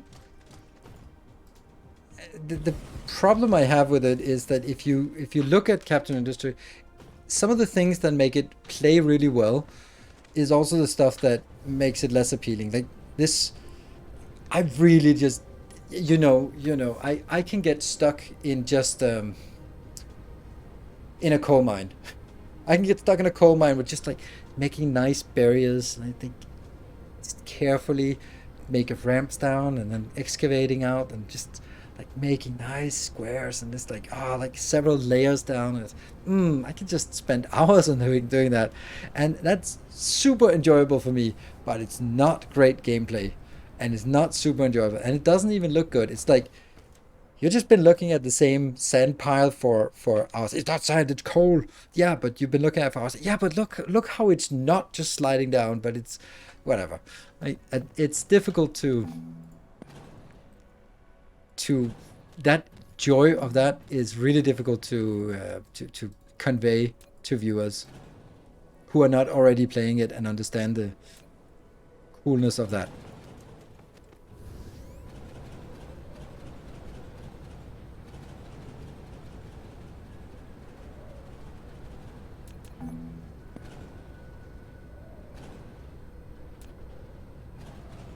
So that's something I wouldn't want them to change because it's super amazing, but it also just makes it a little less approachable. And them adding like tiles and stuff, it goes a little bit of the way to make it more appealing to watch, but I'm not sure it goes enough. Like, I don't, and let's, instead of just being critical, then how the hell would you solve that?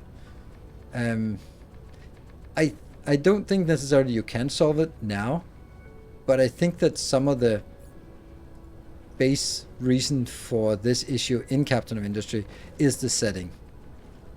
Like, I don't think they should have chosen a captain on a ship well, I think they should have chosen a space setting. And I know we've had million space settings and that's not what they wanted, but I think that would be better because like it lends on sort of the realistic things. And if you, let's say that you are stranded on a planet and you have to rebuild society, you would do some of the same things. Like you'd need to sort of understand these things, and or post-apocalypse or whatever. You'd have to rediscover nuclear power. You wouldn't just have it; you'd have to rediscover it, and that's an interesting challenge. So I don't know. It would, of course, some things would be different, but it also just feels weird. Like, oh, we're stranded on this planet, or oh, sorry, island, and we have to make do and just survive. And oh, right, let's make a beacon and get people in. So you're not stranded anymore? No, we're not stranded. Now we're just exporting and trading and building nuclear power plants and like, but so you were not stranded? No, we're not stranded. We're fine. Okay, so it changes from being stranded to being just like, oh, this is just we built a colony here without any explanation. There. And it just like, what is it, one or is it the other? I don't know. Is it one kind of game or is it the other kind of game?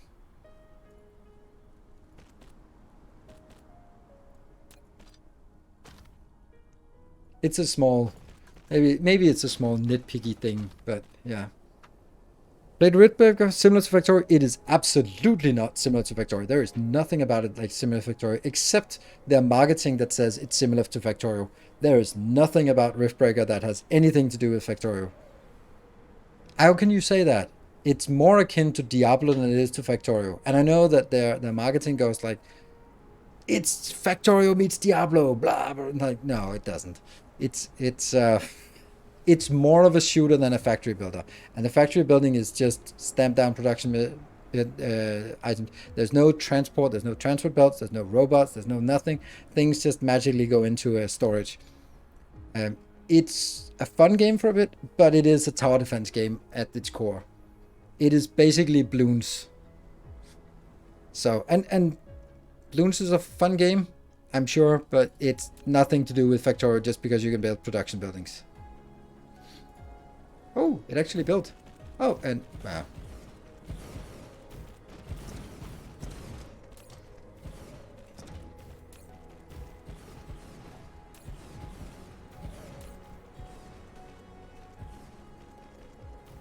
Let's just keep requesting 200. It can't keep working, can it?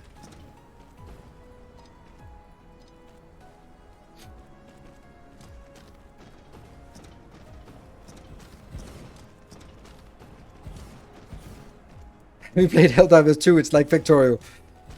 I honestly, I am a little sad that I missed Helldivers 2. I looked at it and when someone mentioned it in chat, I was like, that's not a game for me. But how hyped it is, then it could be a fun game, even if it's not a factory game. It could be it seems, I love, like, okay, so I think that if this should have been sold to me, was basically it's set in a Starship Troopers world, including the propaganda, including all that, because that's amazing. That I love that setting. I love it both on the surface of just going like, yeah, Marines, kill the bugs, but I also love it on the deeper level of going like, fascist regime that manipulates the population to get them to do what they want. Mobile infantry made me the man I am today. Not proliferated. Oh, right, it's not proliferated. Connected proliferated. You are absolutely correct. We'll lose some productivity for a little bit. Oh no! Load to save game.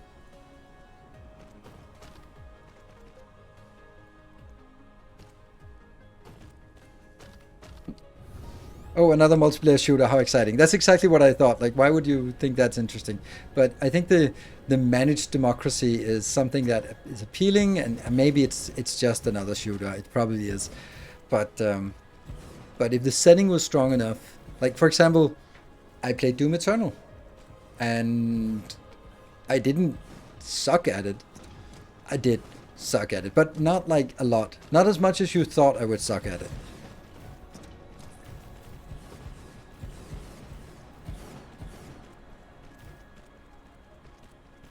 Potion factory game, easy, yeah.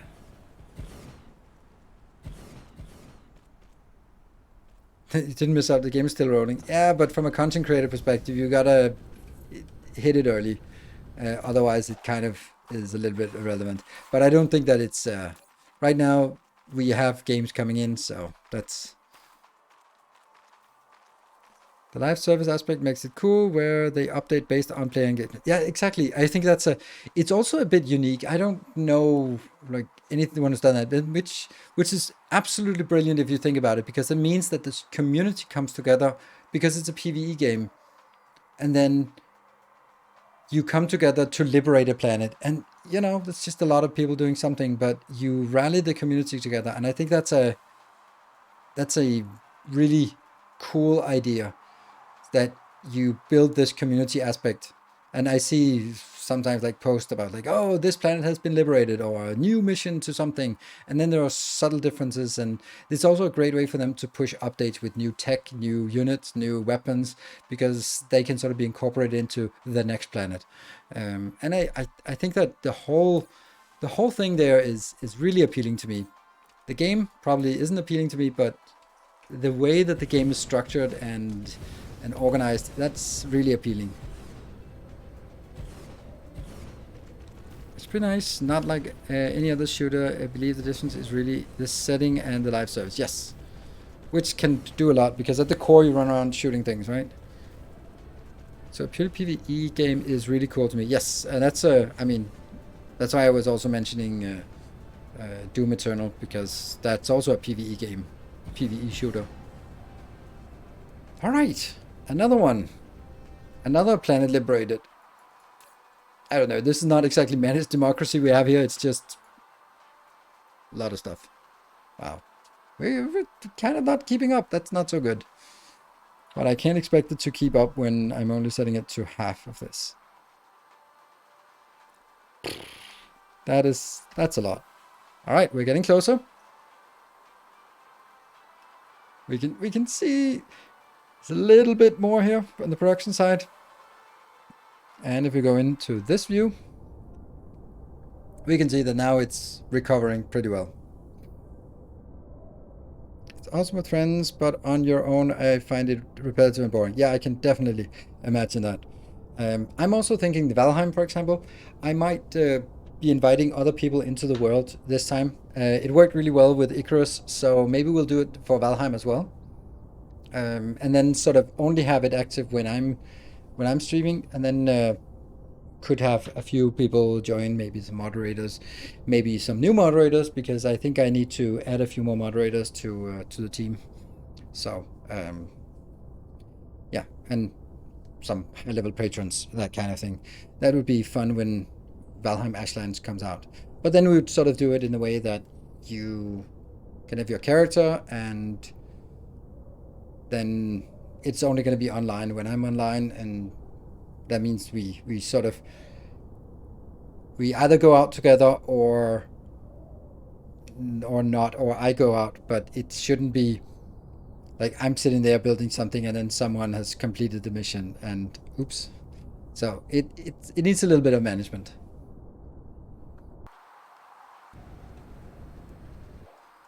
Dan, how are you doing? Nope, not great yet. Well, we'll put these 10 in. I'm sure that's gonna help. How about this one? Oh no, this one. This is fine. The PS tunnels need to be played with friends to be fun. Yes. Just like making things go kaboom without being constantly killed by other players who are way better than me. There's is a difficulty for everyone. See, this is also one of the things that is make or break for anyone who plays competitively. If whether it's chess or it's League of Legends or it's Counter-Strike or whatever it is, if you're playing a PvP game competitively, you're gonna lose half the time. There is no way around it. If you're only gonna be winning more than 50% of the time until you reach your plateau, because there will always be someone better than you, and you'll bump up against them, and then you'll get pushed down, and you'll play someone who's a little bit weaker, and then you'll find your realm where you have a 50% win rate. 50% win rate is excruciatingly hard mentally for most people. So the good League of Legends players, the good chess players, the mental stamina of going in and spending the time, putting your very best into this, and then after half an hour or however long it takes, you've lost, you've now decreased your score, you play for a full evening and you just sit there and you grind away, and at the end of it, you're further back than where you started because you actually lost points. Doing that and staying in a good mood is absolutely incredible. I so applaud that, and it should not be discounted how big of an achievement that is, and that is what is needed for to be a successful pro gamer or pro anything. And because when we're playing PvE, we can win all the time, but when you play in PvP, you're not gonna win every time. And that is such a big difference.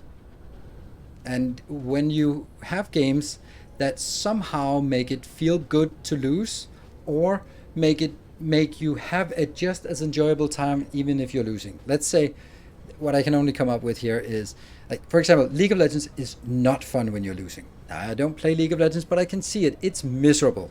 You go in and you take a fair fight and you're playing better. It doesn't matter. They have better gear. They have more money. They're going to kill you because you just don't deal enough damage as they do. You deal 10% less damage and you take 10% more damage. And that means you have to outplay them by at least 20% to come out ahead on an even fight. Not going to happen. So at the highest level. So it's not fun being on the losing side because you really have to sort of get 2-on-1s and stuff like that in order to even have a chance. And that makes it just a lot of unfun. But a game like, now we can just say Teamfight Tactics, or Teamfight Tactics, for example. When you're losing, you can still have a lot of fun because a valid strategy can be to lose. You can deliberately lose to gain an advantage in terms of economy, in terms of first picks, and so best players will actually choose to be losing and then bounce back, which means that you can have as much fun being on the losing end and struggling to make the whole thing work, and then it can suddenly click and you can win anyway. Or it can just barely miss and you go like, oh, why did I not get it? Why? Oh, almost. I'm so unlucky. And Teamfight Tactics is actually it's the best example I can come up with, a PvP game that's actually fun losing. Hearthstone or card games, the games are so short that it might be okay. And you can still have fun because it can be even. It's not like a 30-minute slog where you lost after 5 minutes and now you have to just try to lose as slowly as possible and hope for a miracle for the next 25 minutes. That's how League of Legends often is. But yeah. Auto chess, yeah. For some reason, you have to invest so much time to get competitive in any particular game, or you lose way more than 50%. Yeah, well, you're just gonna have to accept that you're just struggling in Bronze League. Where you can't even have the opportunity to learn the game because of spawn camp. Oh, okay, well that's just silly. So, designing a game, a PvP game where it's fun to lose, is absolutely a miracle, right? And what can we come up with other games where losing is still kind of fun? Like, I think that Fortnite does it to a certain extent. Like 60 players go in, one person wins. There are very few people who expect to win. So most people play it and go like, yeah, I was top 20. Woo, that's awesome. Wow, that's good. And of course there will be some who will go like, fuck, I lost. I would say I was number 3. Damn, I need to be better. But most people will be somewhere and they'll go like, oh yeah, I made it to top 10 again. Okay, I'm really making progress. I made it to top 10. And I think that's also making it more tolerable to lose, because you're playing, you're having fun, and boom, you're dead. It feels like it, at least. If there is a league, if you just join Random Marine, okay. What roguelikes count as losing to win? What roguelikes count as losing to win? I don't know what that means, losing to win. Do you mean like what I said in Teamfight Tactics?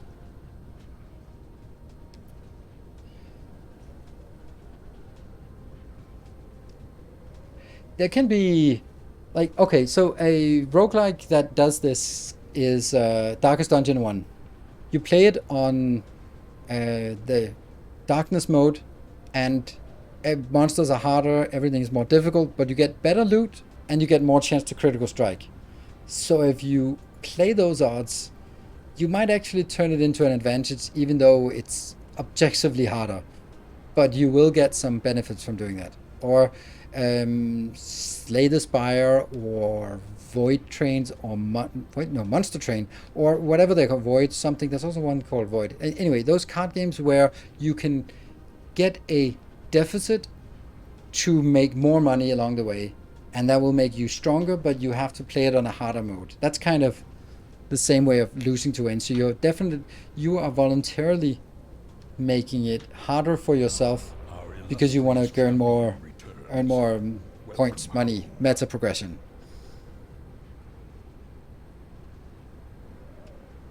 The last one was the losing mechanics. XJPSX, thank you for the tier 1 for 6 months. Much appreciated. Hades is what I was thinking of. Hades. Right. Okay, yeah, I didn't play that. George, thank you for the 39 months. Much appreciated. Good to see some regular good old subs resubscribing. Great. Like with PvE games, we can always just win, but okay, this one looks to be stabilized. Like these are stable, this one is stabilized, and we are just... Yeah, so I think we'll call this stable and move on to the next.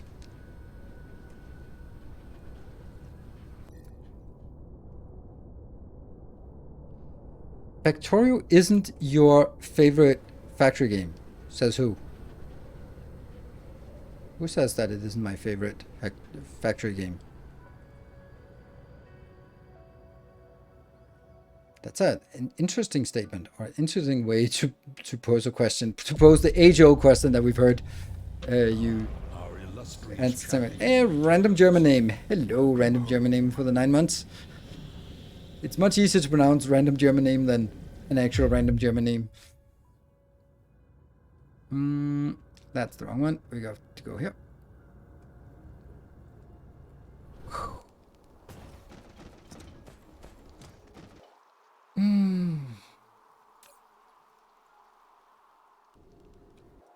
And we're going to be forcing you to get... Oh, that's already... Let me just feed it like that. It's... Okay. Said his favorite factory is basically whatever has new content at the time. Yes. But that would be like... That is really twisting the words. Like, oh, you're not... Does that mean Factorio is not your favorite game? Like, that's not what I'm saying. Is it? So is it your... Well, I mean, there are other games that are great. So Factorio is not your favorite game. Like, oh, but chill. This is how you journalists are interviewing politicians, because they're scummy lowlifes who dodge trying to actually say anything. But it does seem a little bit antagonistic way of approaching the question. Although I know that's not what you meant, but it seemed like it. So you're saying that?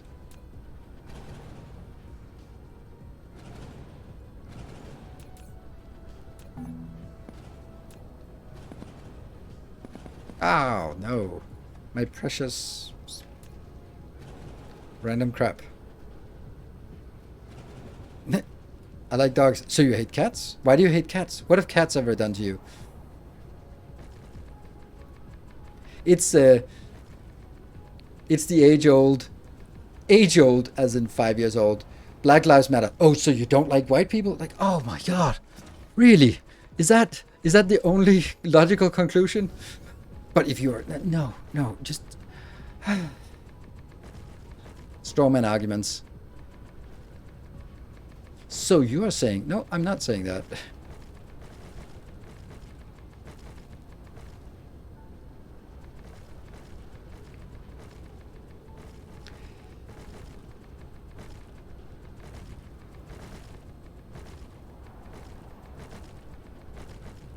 Only Sith deal in absolutes. That's the funny thing, because Sith don't deal in absolutes. It's the Jedi who deal in absolutes. You're not allowed to love. You're not allowed to. You're not allowed to. Like, are you sure that the Sith are the bad guys? I also love from the first ones where you have like 1,000 years of peace. The good light Jedi's are ruling the world with an iron fist. And then comes someone prophesies to bring balance to the Force. And you go, oh, that's going to be nice to bring some balance to the Force. Because there's a lot of us light guys. So I wonder what balance means in this. It's probably something good. It's like, seriously? Bringing balance to the Force when there's only light? It's probably going to cast a little bit of shade. Damn. Stupid Jedi. I know, they'll get power once we put down the new blueprint, these ones. Instigation is the primary purpose of news outlets. That's a statement that belongs in news outlets, I would say. That is, again, a very Sith-like statement. I'd concede that a lot of news has a very sensational aspect to it, and a lot of so-called news outlets are living for the clickbait, and that does not make for good news. Well, not good news or good quality news either. Poof, there we're gone. And then we just tap this.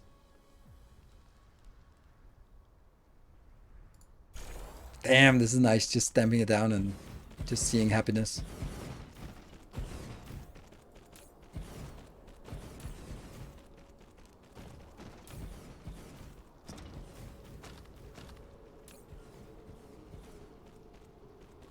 Let's get 2 more. Oh, okay, let's... 2 more. Can I proliferate it again? I mean, at least I'm consistent. I value consistency very highly. I'd rather want consistency than perfection. No spray paint.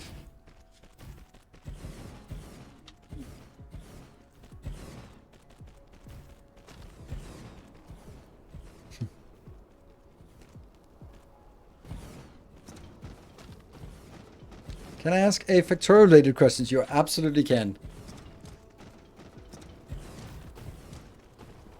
Can ask any question you want. You might get banned for it, not for factorial questions, but you can ask whatever question you want. It might not be sort of be conductive.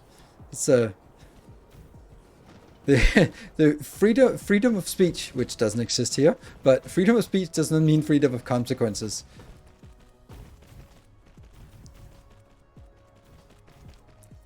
What FPS am I running so far? Look in the top left-hand corner. It says so. 35. But I've also disabled the... Oh, there. Disabled the view of my Dyson sphere right now. Because otherwise it doesn't work. Ooh, we're actually building up now. It is now at 442. And if we look at it, then it is at 6.3 million constructed solar cell points out of the 32 million we need. And then all of these points are here.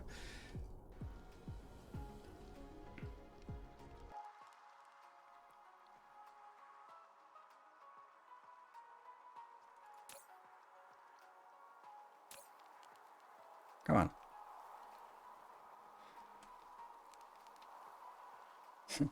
I mean, news outlets can't be blamed because they're just publishing news that gets more views. That's not a good take. That's a really bad take, in my opinion. That is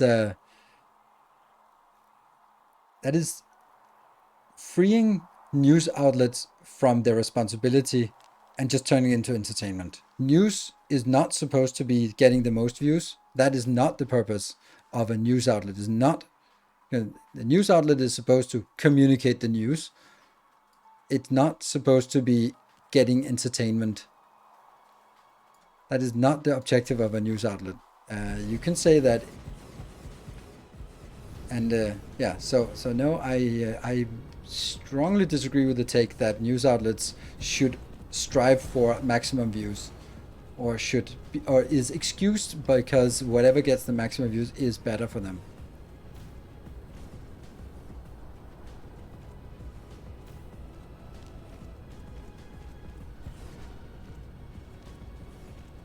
This game is watching the Dyson sphere build itself, slowly creeping up over the sun. Oh yeah, yeah, yeah. Like just when you're sitting there and just see it over the horizon, it's amazing. Beautiful. I need to take a break, so we'll do that. There.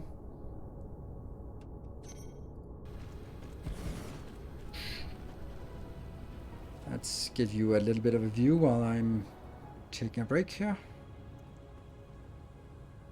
So we can fly a little bit towards it.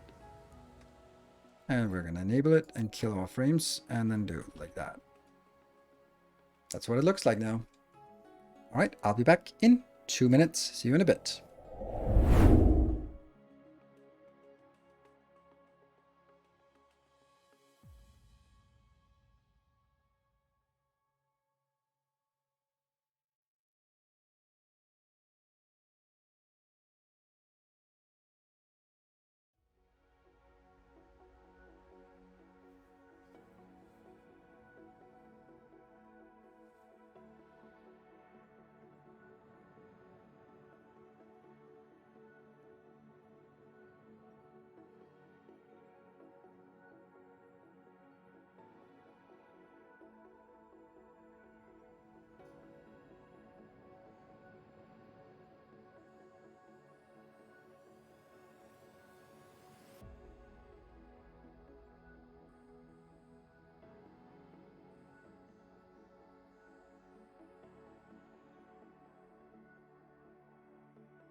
Ah, what a lively chat we have today.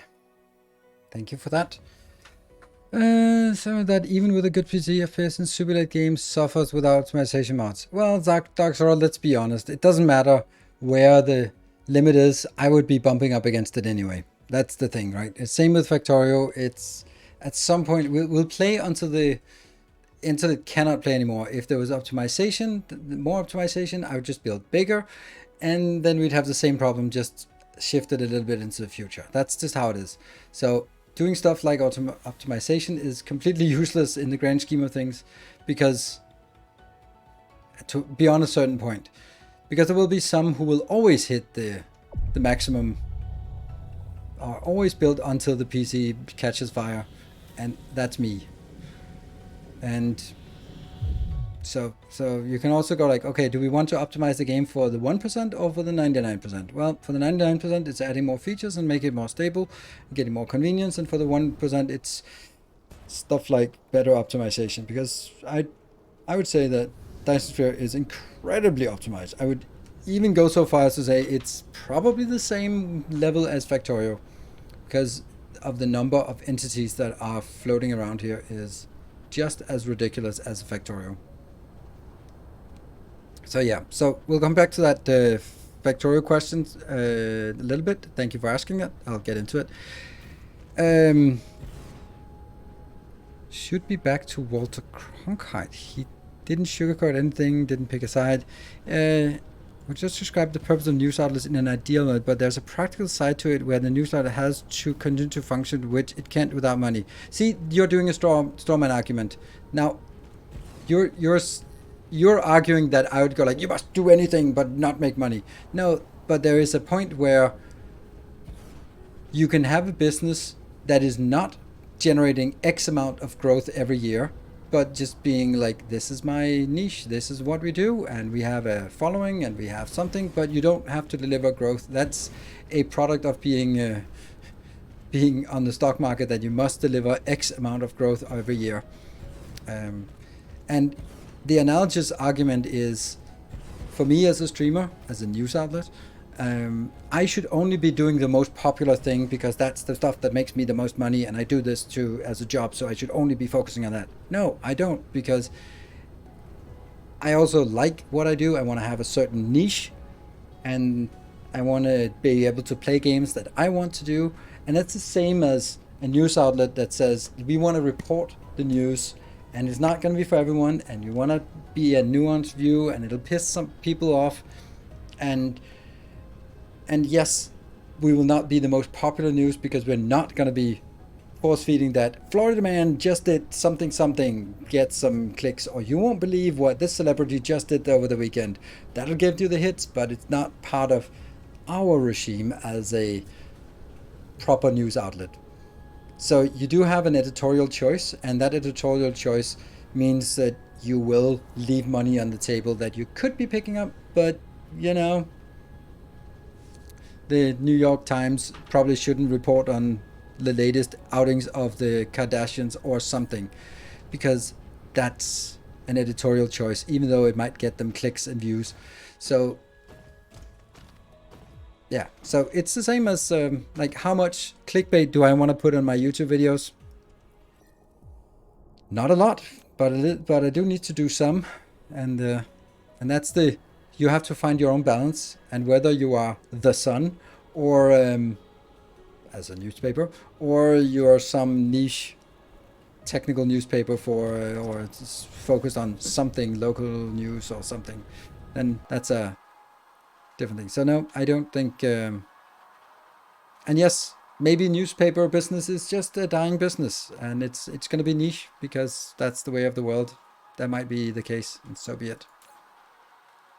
So, or just news outlets in general, because people don't want to pay for news. Understandable. That's and it's probably more of a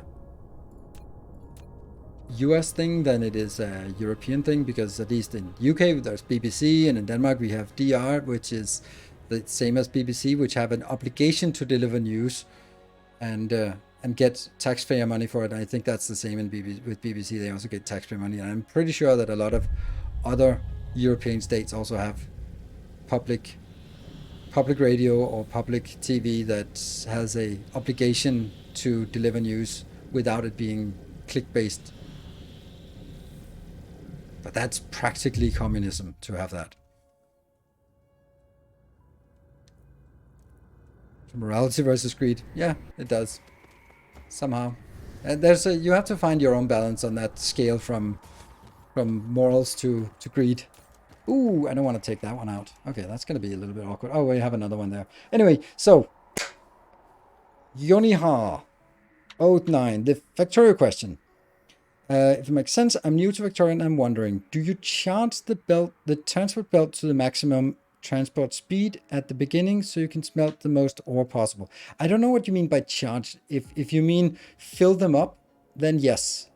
But if you mean upgrade them from yellow to red, no.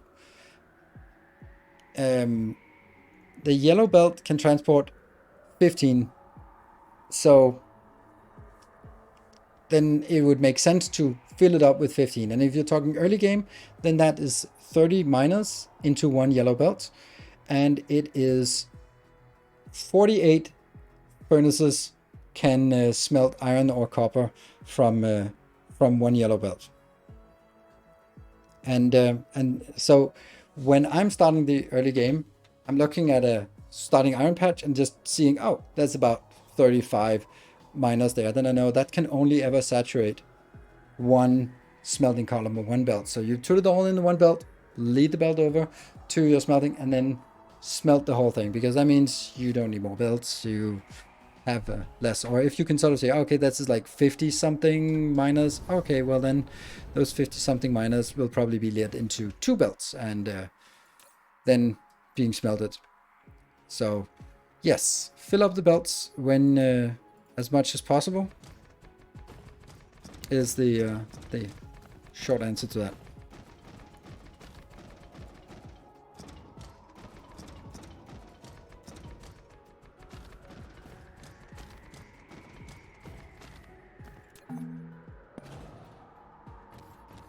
Off you go.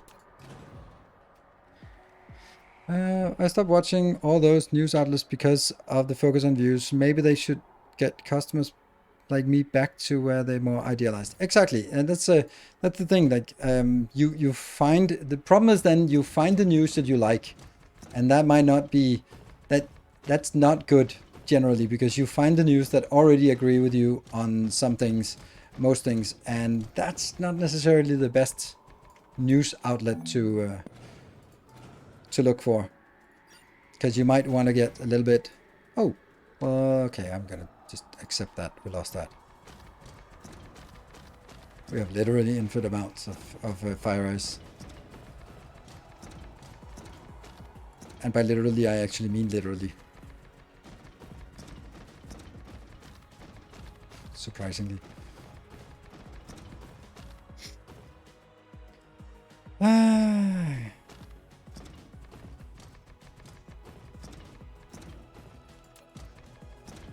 What? Oh, right. Should have done that one. Here we'll just stamp it down and see if we can patch it together so that it kind of works here. Yeah. That one, forgot to do this and that. How much FPS do you lose by turning off science? Not much right now. It takes a while because it's not just the science, it's all the stuff that goes into science. So right now we're sort of, it's steady and all the buffers are filled up, I think.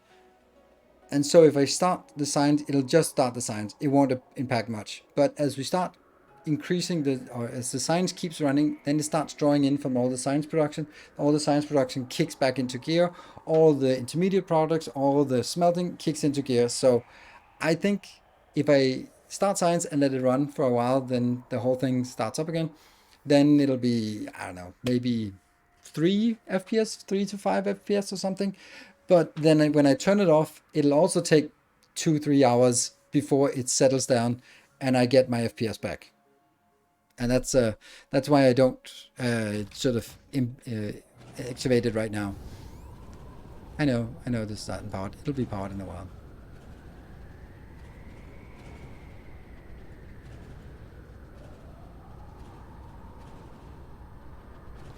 It's funny how this is still not saturated. I would have expected that to be saturated by now.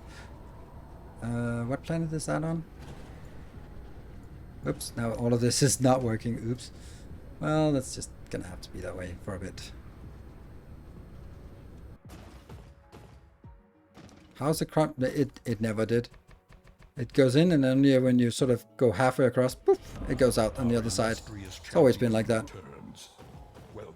Tracer, thank you for the 62 months. Much appreciated. I really do love Dyson biters. Yes, we've kind of gotten rid of all the Dyson biters.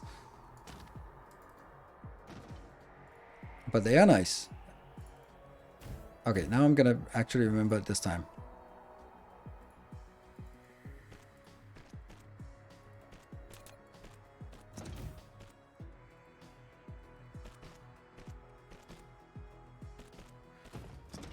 And stamp down. Ta-da! No, of course not. No ta-das around here, because that one. Let's see if there's anything else complaining. Nope, just that one.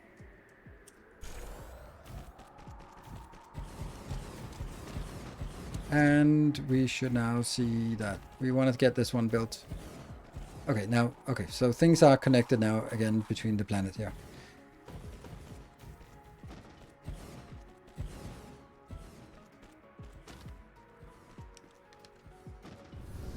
And now this gets gets used up pretty quickly as we start building this one. And what do we now have? 6, still more of those. So it is close to 200 we need each time.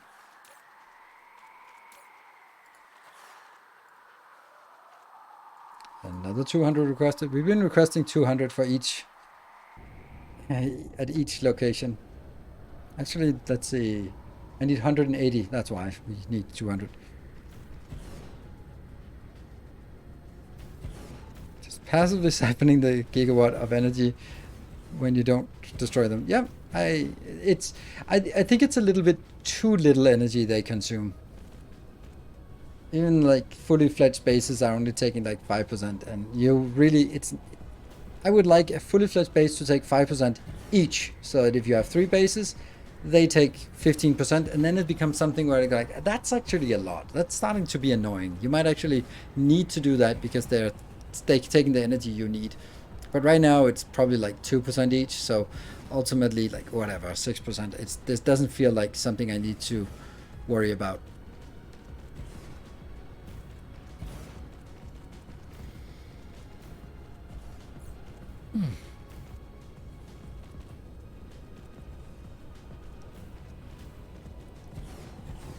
So what do you think to the thought that this might be the last Dyson Sphere stream?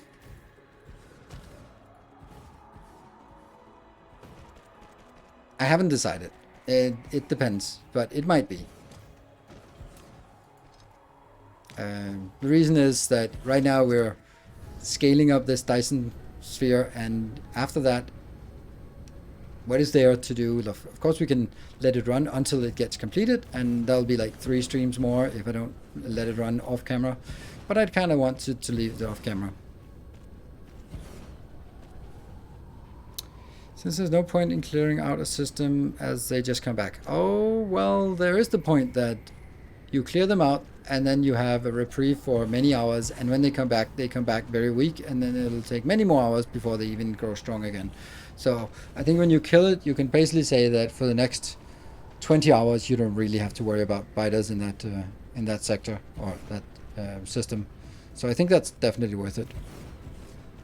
Is that you hate DSP and you're not a game worth playing? Yes, that's exactly what I'm saying.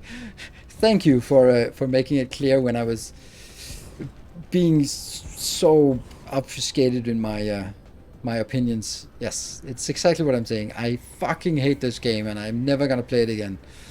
That's exactly what I said. Is it tedious in a game about automating everything? I don't know. I actually like this part that why is it running out, or why is this one not fixed yet? Oh, we need to go back to Bathak afterwards. Let's do that. And then figure out why it's not working. With all the planets defense, you can just keep them at bay in space. Yes, you can. And let's see. Ah, we got it. Oops.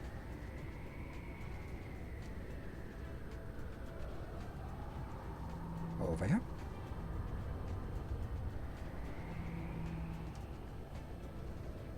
I at least want to see the sphere finished. That's a bit of work to make. Yes. But I'm going to make a dedicated YouTube video for that, because in the last couple of videos I've been leading up to this, and then my final video will be a time lapse of the whole process. And I have recorded some parts of it, and I've scripted the parts of it, and now what I need is taking this long duration of just building the rest, and then sort of doing some cool zooms and fly-ins, and then speeding them up and that kind of thing. So it's a lot of work, but it's something that I might as well just... I have these hourly save games that I can then use as a basis, but yeah.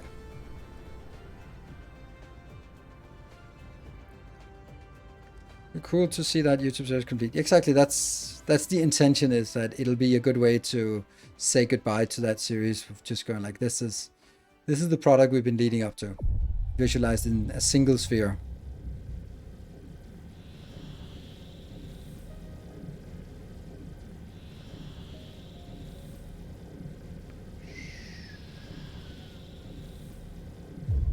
Boom.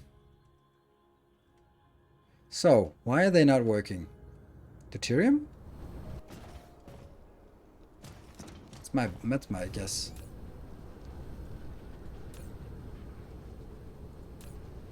Yeah.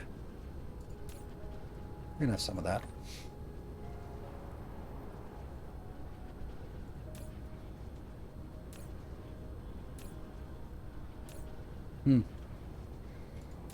Yeah, well, I guess eventually it'll saturate. but it's not really saturating right now, and I can understand why we are still seeing this problem. Which one was I... What? Which one was it just at? That was the third one? Was that... This one has been built. And we just built the next one. Huh. So we're only missing one?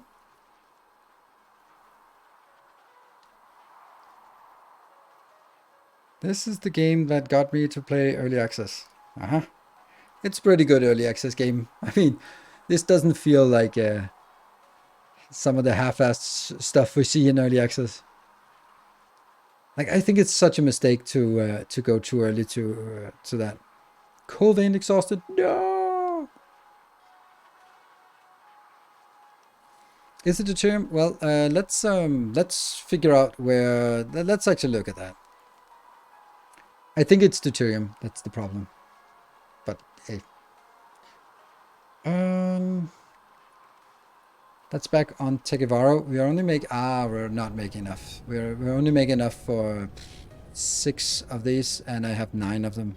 No, I have 8. I had 8 builds for rockets, but I then added a few more because I couldn't help myself. Because I wanted it to make sure that it got a little bit faster to complete everything. So we'll just go and have a look here.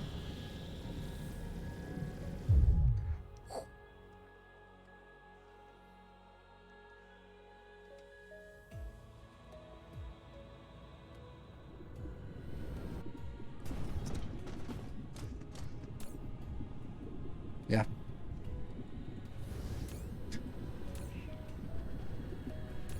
So it's not even just, it's simply the fact that it cannot be brought in fast enough. But also, even, oh, yeah, okay, so it's not just that. It is really the fact that we don't have enough. Yeah, so the germ is not enough for that. Now, there could be 2 ways of solving that problem. And let's see here. Where is it being built for? So yes, that's true.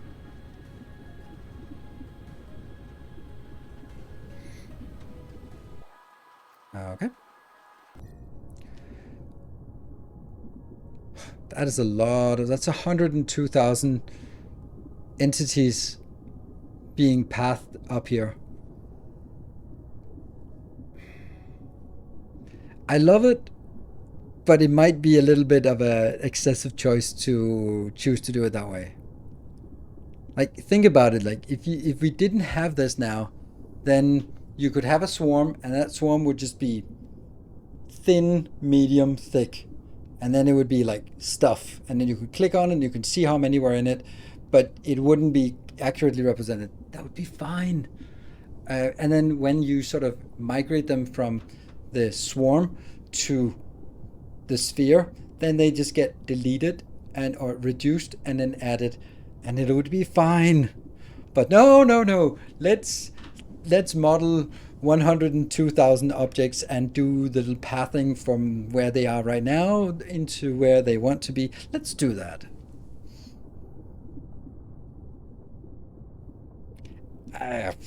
Okay. There is slash was a mod. How would current production possible? Something, lot of iron mining. What? Something. I have enough of everything else. If I was missing any product, it would show up here. So, the germ is not, but it's part of this one. So, if we want to make something more, then what we could do was go out here and find planets, star systems nearby that had deuterium, for example, like this one. I think I have already tapped this. No, I haven't. Okay. So I could go here and find the deuterium here.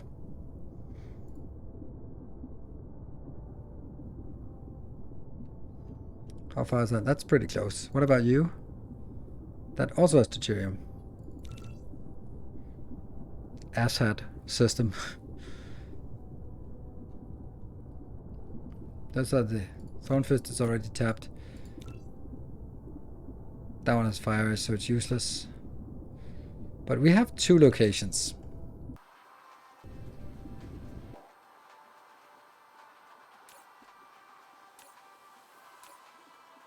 So, let's do that. Not strictly maybe necessary right now, but let's do it. It's quite impressive to show to friends when you can see all those details. Absolutely. Absolutely. So now we have to wait for this to... Where is it? Wherever it is. It's always the last place you look. That's one. Need to wait for this one to come in.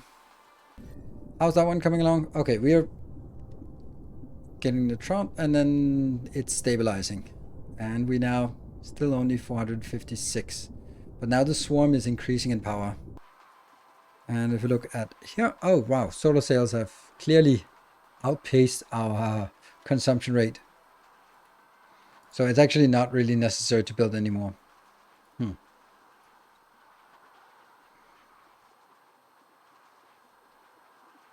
And let's see, so these ones are missing there. So could I also take some of these locations up here? Oh, hello. Then also, for example, just request hydrogen in here.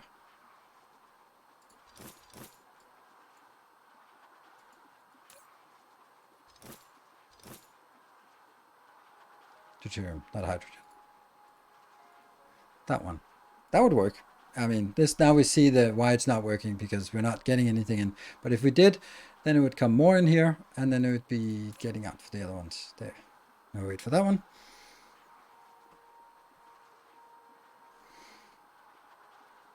And this will take a little bit of time to get in. You can also see that we started the stream with 37 frames per second, but we're down to 35, so slowly it's being eaten up, our frames.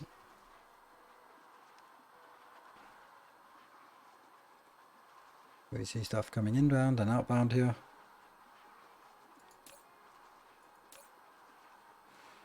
Just waiting for that one. And then we can go to 2 other locations nearby. They'll take 40 each. Whew. All right. So the reason why, or what I'm trying to do, like I have a sort of a meta plan that is outside of sort of the normal content plan. Like when I know that something is coming up on the release agenda, such as Captain of Industry, I get it on Thursday. The update 2 comes out on Friday, but I get it on Thursday, so I can stream it from there. So I stream it on Thursday because I'm not going to be around this weekend. No, that's not really what I wanted. Then I'm gonna have to look at my schedule and try to find time in my calendar, and that means looking at the stuff that I'm playing now and go like, okay, is there something I should be phasing out, or something that should just drop on the ground? And basically, it looks, I'm thinking like, okay, I'm playing Dune Spice Wars, and we have 1 stream left, which is perfect because that's gonna be Wednesday. So we'll do a stream on Wednesday for Dune Spice Wars, and that will be concluding that. That means freeing up some calendar time or some schedule time. Then Dyson Sphere, well, it's kind of nearing the end, and I've been sort of thinking about, okay, this is the end, my friend, my only friend. And then I also free up more time. So what are we going to use all that free time for in the schedule? Well, that's we still expect to continue to play Factorio Space Exploration on Sundays. But oops, there it is. Poof. But then Captain Industry and then Final Factory is also coming out on Tuesday next week, I think. Yeah, Tuesday next week. So ridiculous that it's so difficult to land on these planets. I have not landed yet. No, I'm not landed yet. So weird. Hello, Sumio. There. Did we land? We finally landed. Okay. Okay.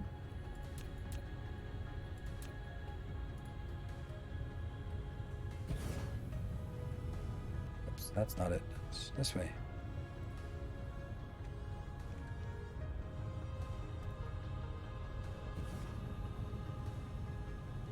There's an update coming out this week. Yes, on Friday.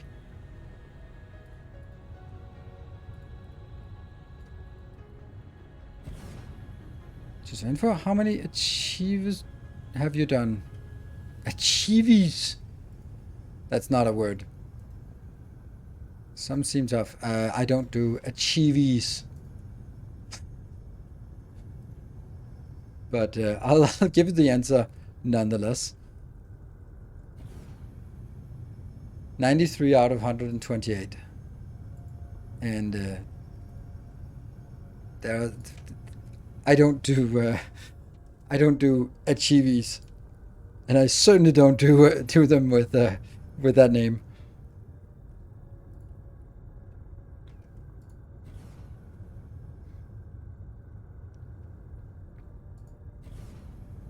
Look at that beautiful thing in the sky. No, it's not possible to blueprint a gas giant. It is not. So we'll have to do it the old-fashioned way. A fraction is worth it. Yes, but right now we're struggling with frames, so adding something that is incredibly frame intensive is not really something I want. While these are pretty light on the calculations because it's just one object that generates what we need, and it won't generate much to begin with, but over time I suppose it'll generate something. And we might need to do some, well, I'm not going to make fractionators at this point, but we'll make these. I think this is a fair enough way of doing the free stuff.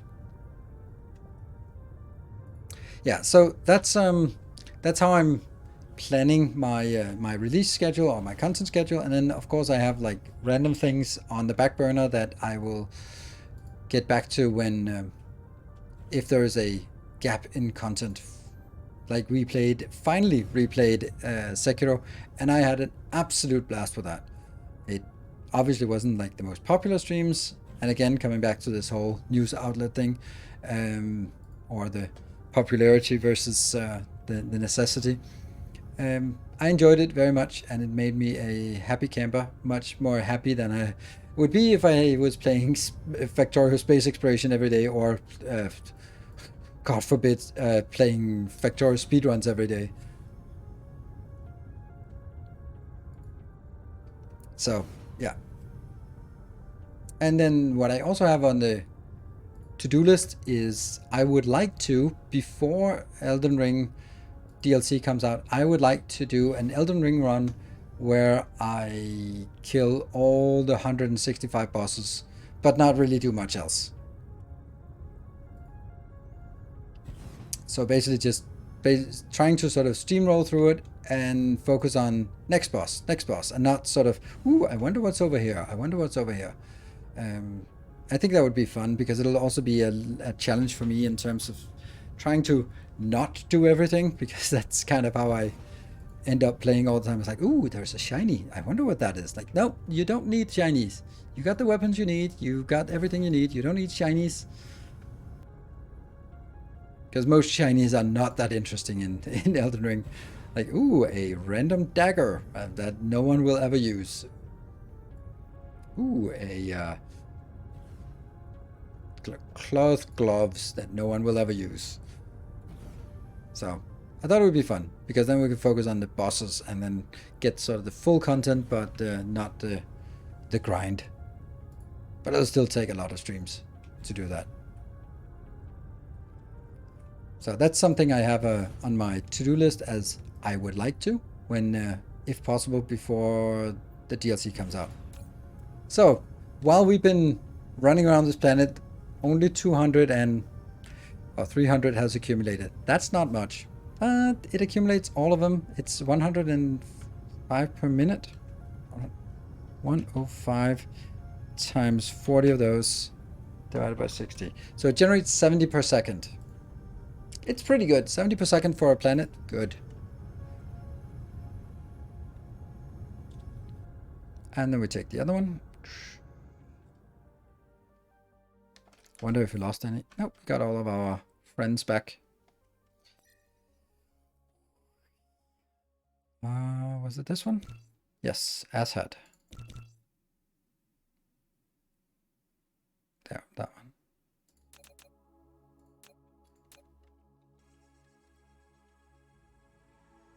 And in the total planet over, yes, I could also just calculate it. Ah, not enough whoppers. Good thing. It would suck if we were stuck out here. Whee! Now the hydrogen it generates and turn into deuterium. Yes, but then I would turn it into a lack of frames for my calculate for my factory. So I actually don't want to do that. I want to do this because that's just 40 entities calculating, and that gets to 70 per second. If I wanted to do deuterium for 70 per second, then it would be a hell of a lot of deuterium that I would need, or a hell of a lot of fractionators I would need for 70 per second. So this is easier. Particle colliders, true. That's actually a good point. Why is this the wrong color? Oh, it's cool. It works. Ah, there you go. Landed. And we're getting closer. And this is the equator. Boop.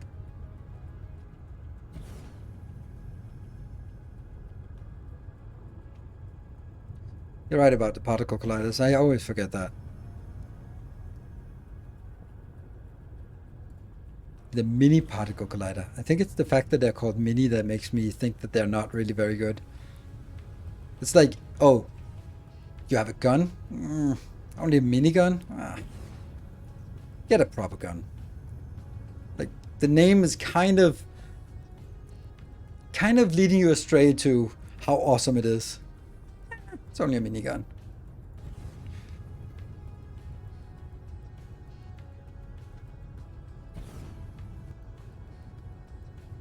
There. Our cruise here looks great.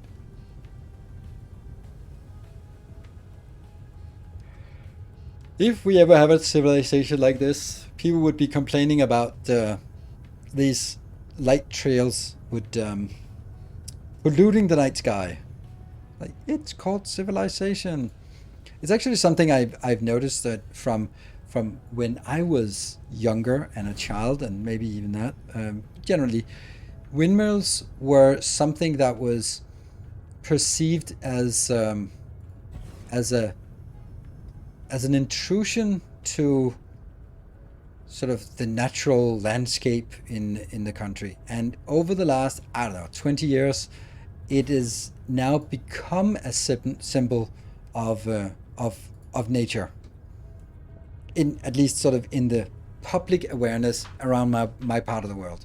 Not surprising that it would be like this in Denmark, but I've noticed that on it's always the farmers who were complaining that they were going to be put in there. Unless they were making money, then they wouldn't be complaining.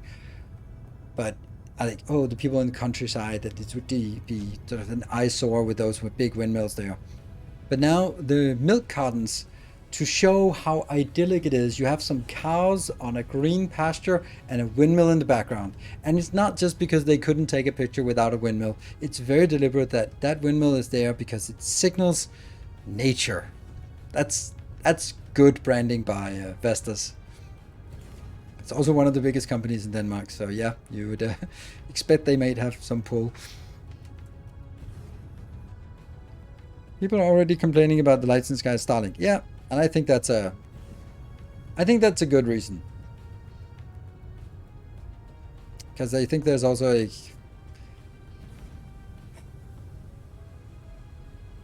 If this was a public project, yes. But the fact that some rich asshole can basically ruin the night sky for everyone on Earth doesn't seem like the right way of using... That seems like someone forgot to put some limits on. Oops, can anyone do that? I guess so. This one's misplaced.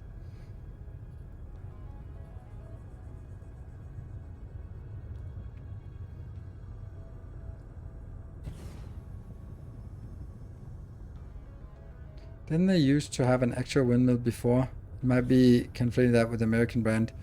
Yeah, that's definitely not a Danish thing.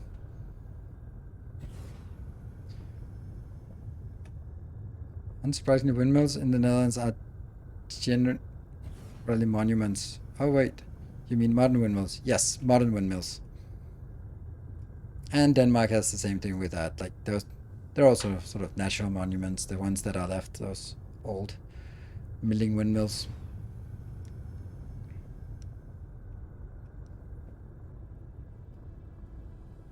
You can't press and hold. I mean, it would be nice if we could. It just slides.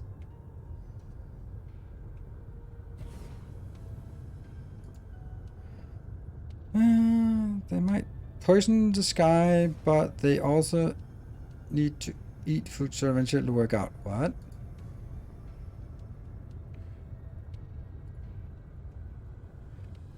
Billionaires each need to eat food? Unfortunately.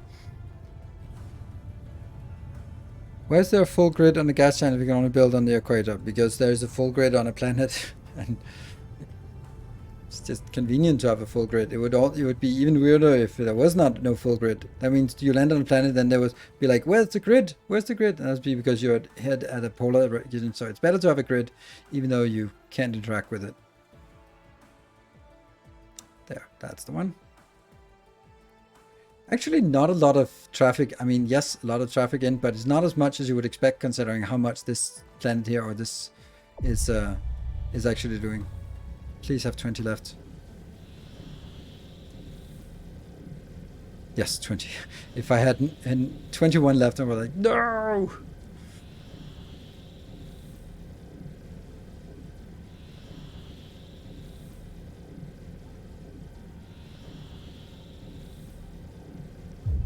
Yeah, just having a little glance at this one now. Only could see the rockets launch at night. Should be another launch tonight. Oh, right. Odd that you can't when it's kind of the same like placing equatorial windmills. No, it's a balance reason. It's a balance reason that instead of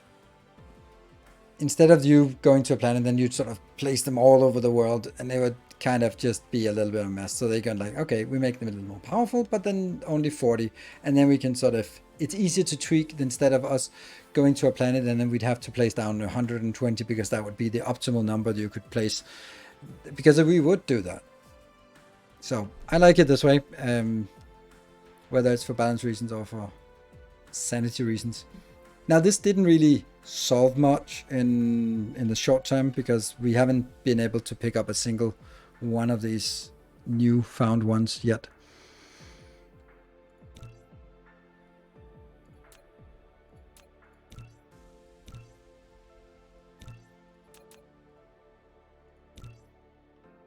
Nothing there. Nothing there. All right, so that's this neighborhood is exhausted for things. Look at that one. That's coming in for us. Let's see. So, oh, did we get something? Oh, this was not the first one. It was this one that was the first one. And gas giant here. If we say collection plant, 468 per minute. Theoretical value after upgrading. 4168 divided by 60. That's 69.5 per second. And I said 70 per second. So it's pretty much still the same thing. How many spheres are still launching rocket? There's only one sphere. And that's done launching rocket. So all the rockets are launched. And now we're pouring in 102,000 cells per whatever. Like they're being filled in here. We can also see that we are more than just adding this, and we're up to 467 in here.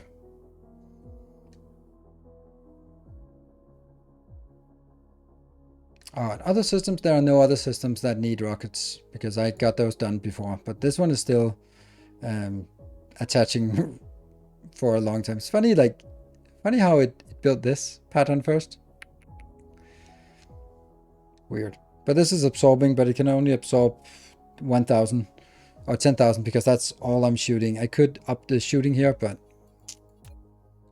no, don't really care. Like, obviously, there's a long time, but with only 1,000 or 10,000 inbound, going from 5.5 million to 12.9 million. It's going to be a long time. Cybercraft is the same. Here I have added 2 stars that are shooting, so that goes a little bit quicker, but then it needs to go up to 9.8. This was further away when I started it, but thanks to us adding 2 stars or 2 planets that shoot, then we're now getting, this has overtaken it. So this is, we don't know how many that actually takes, but it'll get there. And all the other ones are done. Done. Skippy, that's done. Kind of cube, that's the one we're looking for in Cybercraft. That one, oh yeah, this is also that's also not building. This was the first iteration. The problem with this is that it doesn't absorb very well because these spheres are, or these squares are too big. So each square is just needing too many in here. So that's why we made an addition, and but it's going on here.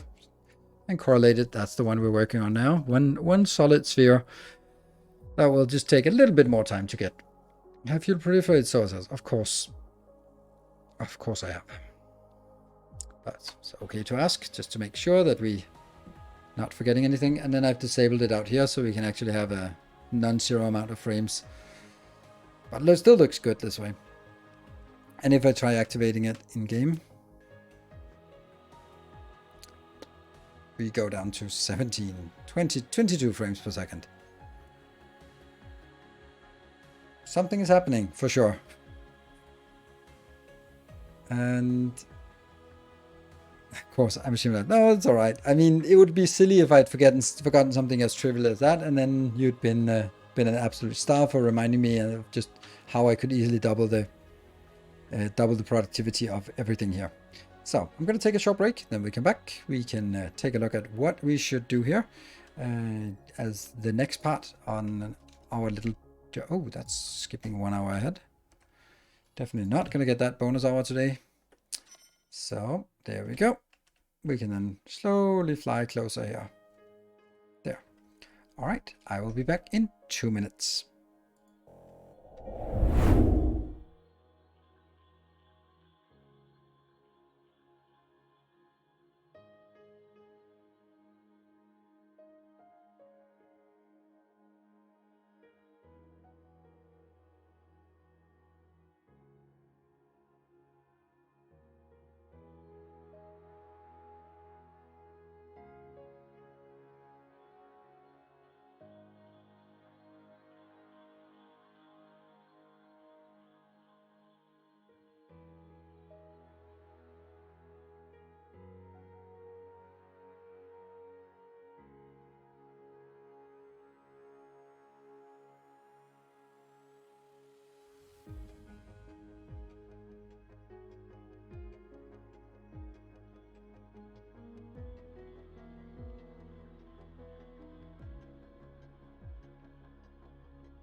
It's funny with this kind of thing where it doesn't feel like much is happening, but when you're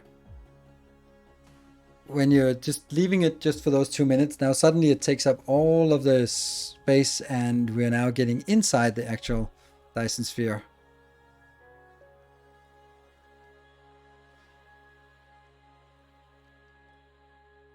As we're getting closer. So this would be like, if I wanted to have like a talk show stream, then oh right, it is actually built here. It's just black in that right little corner. If I wanted to have a like talk show stream, then definitely this would be the ideal thing to have running in the background. Just slowly building Dyson sphere, not interacting with it, just warp out, slowly fly closer, warp out, slowly fly closer. Oh no! Oh, it opens when I fly in. Oh, that's such a cool, like, such a weird feature that they added, but absolutely gorgeous. It is. It's circumventing a star, so it's enveloping a star. So yeah, it is pretty big. And then it opens these hexagons when we get closer. That's such a cool little feature that makes no sense to actually build. We can fly up and fly out. It gets a little more dense up there. It's nice to see that we're making more progress in that location. Right, so what are we going to talk about while watching this one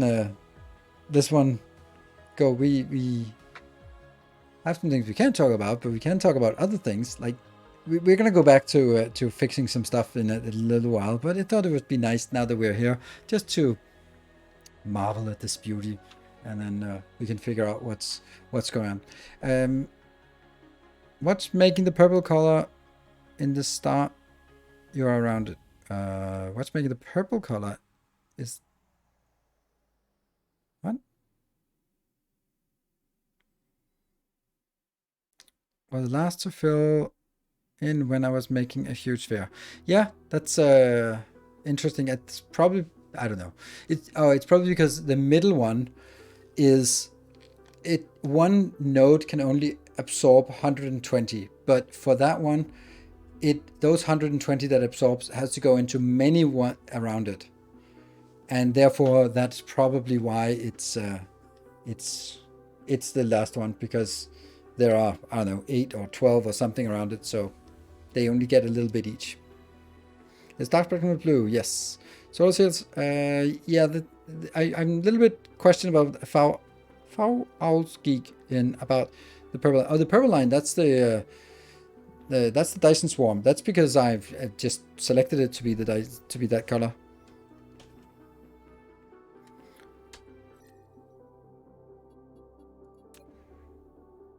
Choose a color, and it's set to a pink color or a purple color. So that's why. Are these blueprints on your Google Drive for the spheres? No. It is, but it is on DSP Blueprints. But I should add it. But I don't have it added right now. That's true. It should be added. But it's on DSP Blueprints. Mr. Mephistopheles has made it for us. So our Dyson Swarm Blueprints. If you can make a link, and if we do have a moderator around, then they can repost that link. I don't know if you have it, Mr. Mephistopheles, because it's the one called Nilos Sphere, Nilos TV Sphere 2.0 or something like that. That's the one I pasted in here. And do note that when you paste it in, it's not going to be the right size. You're still recording the time lapse, right? How do you account time spent during the stream? I am still recording it. Well, I'm not recording it now, but I have the save games every hour, so I can just load the save game and then do a fly-in. What I'm basically going to do is I'm going to load a save game, and then I'm going to maybe do a fly-in on, like, for example, this node, or launch from a planet, and then I'll basically be recording for 10 minutes or maybe 16 minutes, and then cut it down to run it at 16 speed, and then it'll be 1 minute of segment in the final video. That's basically how I think I want to do this, or how I'm planning to do it. So some of the stuff, it's going to start with the build sequence, and yeah, then look at that, isn't that cool? And then we go out, hey, the sakura flowers. Stuff like that. That would be like a nice thing to look. Maybe not at 16 speed, but at 8 speed or something like that. Bus blueprint in the dock. It is, yes, it is here. It's the one that's called Dark Fork Hub. And then some different options for it. Early, mid, and starter hub module, and complete, and mid game, and yeah, onwards. But then I'll record it like this without the character, and then just let it sort of flow out. And then we'll just have different, it'll be, if I can take like an hour and then do like a 10-minute recording, cut it down to a 1 minute, or compress it to 1 minute, take the save an hour later, record 10 minutes, make it down to 1 minute, and then over the 20 hours that it takes to build, then we'll have 20 minutes of small zoom ins, zoom outs, where you sort of gradually see that things progressing. What are we looking at? Is this the end of the game? Yes, it is very much the end of the game. It is so much the end of the game that my PC can barely handle it. It's running at 22 frames per second. Hello, PTGR. Good evening. Ah, there we go. And thank you for posting that link.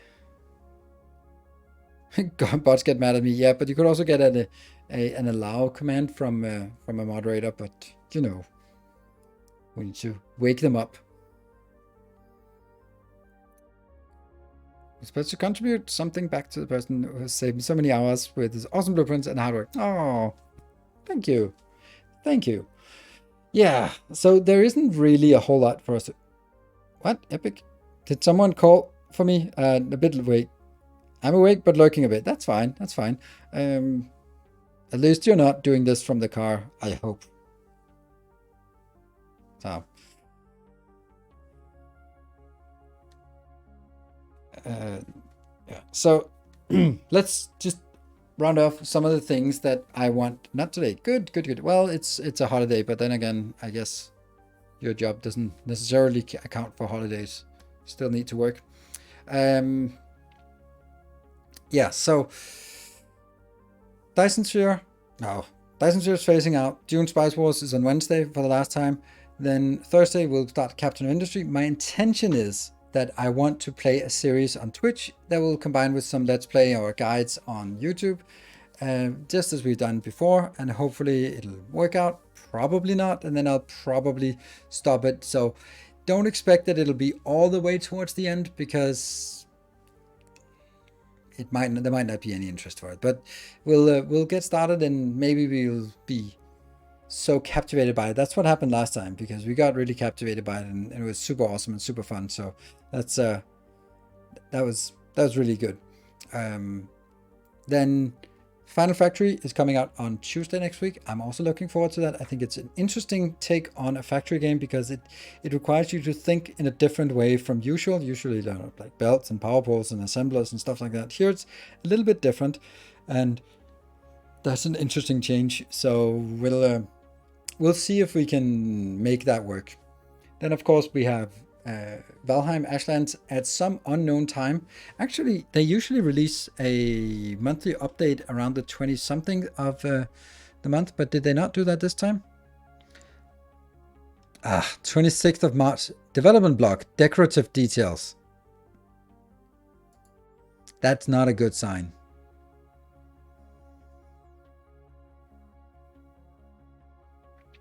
But as always on the teasers, you might have noticed that we're promised that the Aslan will feature over 50 build pieces. There was over 35 for the Mistlands update. So nothing, no hints at all about a release date. That's bad. Right, we're end of March. If they're releasing in May, you'd expect them to release something now, right? I would, at least.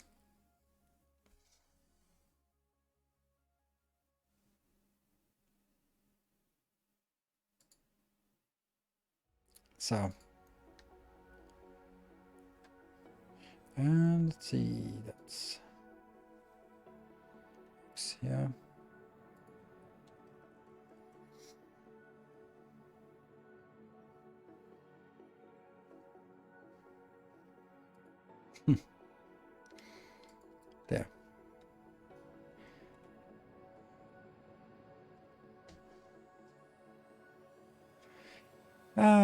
let's see.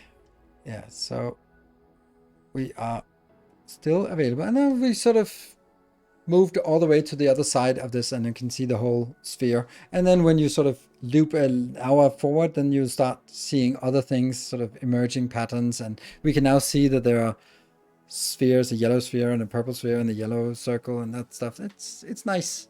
I think this is a good way of doing this for that kind of recording. So anyway, we'll have Valheim, and I really was hoping Valheim would be before summer vacation, but it's seeming less likely, which is such a shame, because if it's after summer, then Factorio, Satisfactory, Dyson Sphere, it's just going to be too crowded this year, this fall, with not enough going on this spring. This spring has been a little bit light. We also have Foundry in start of May, which is, I mean, basically around the corner. And what else do we have? Then we have like small games that we haven't heard about, then we don't know about, like, what would that be? They released a news about public test 2 weeks before release. Oh, okay. Well, that's good to know, Freak. Good to know. So I guess that that's a good way of not promising anything by just not releasing anything, and then go like, oh yeah, by the way, it's already ready, and now the servers are set up, and you can join in 2 weeks. Factorio will be this summer. No, I can't imagine it'll be this summer. I think it might be on the 14th of August to sort of celebrate the release date, and that also implies that they could release. They released Factorio on August, and in August, so maybe they could, well, it was easier because they had the whole game already there, so the release was actually just like, oh, well, here it is. It's probably going to be buggy compared to what we are used to with Factorio. I mean, not going to be like a buggy mess like some other games, but compared to what we're used to, it will be buggy because they won't have as many people hammering away at it, and there will be too many variables that they need testing. So I don't think Factorio will be this summer. I think Factorio will definitely. I feel confident saying that Factorio will be on the other side of the summer vacation. Maybe August, maybe later.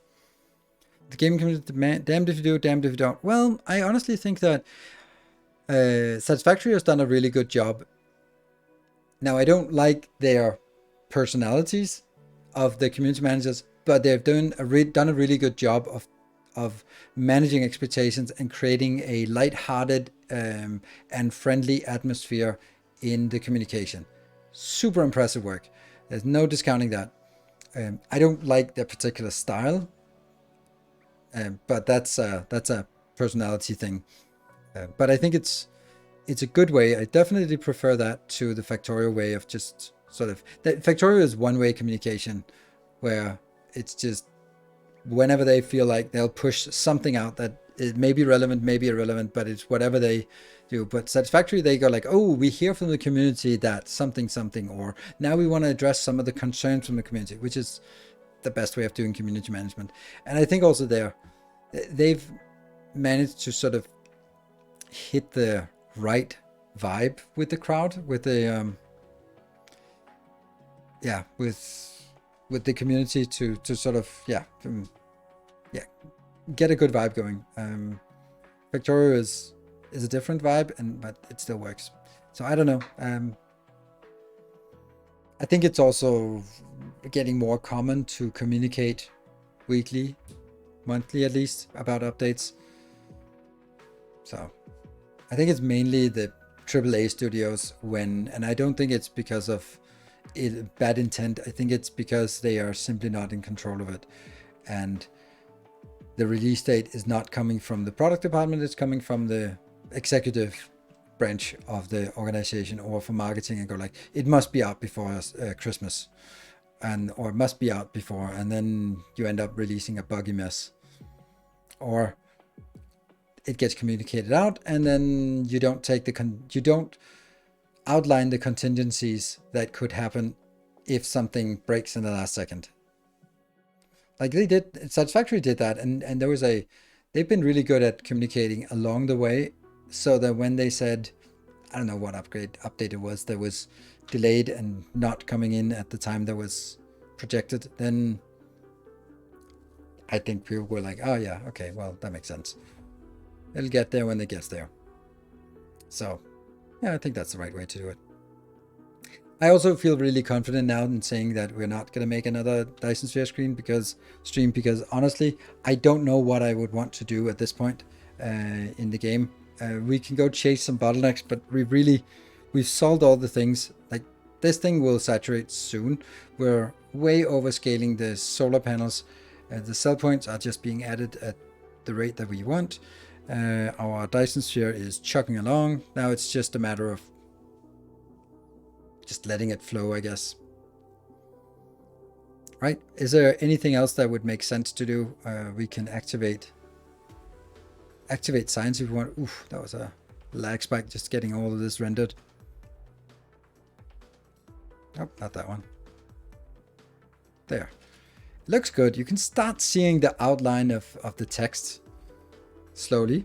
Exterminate the fuckers, but it would be one hell with a lag of performance. Yeah, I can try that. I think that's actually a good idea. Screenshot. And there. The good news about it is that if I die, then I can always just go like, well, there's the latency, right? And you know, the easiest way to figure that out is actually going in here and seeing if there are how much is being consumed. If there's a significant part being consumed, that means there are biters there. It's a very small numbers for all of them. So there are biters everywhere, but except here.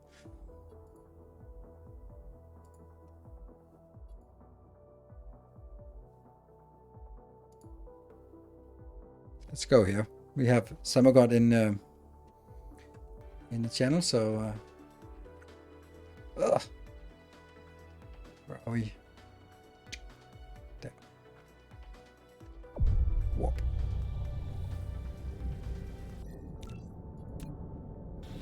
Let's clear that one. It's only 18 light years away.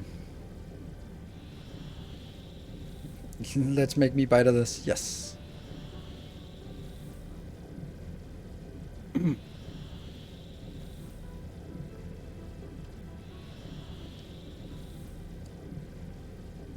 So we don't really have other games. I mean, I mentioned the games that I have on my to-do list. Of course, there's Frostpunk 2. That's a little bit less on my priority, maybe more for you, but less for me.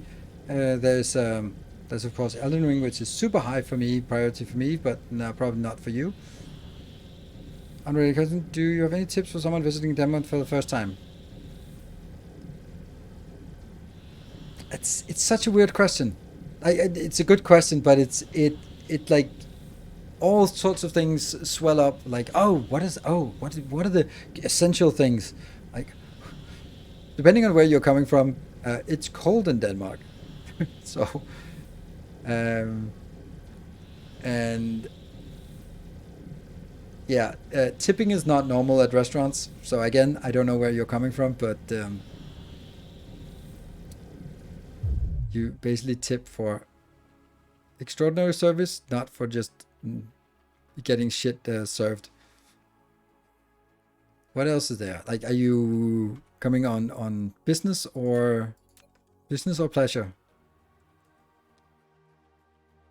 That's nice to know. Yeah, I mean, if you're, honestly, one of the reasons why I don't really enjoy traveling is the stress of tipping culture locally.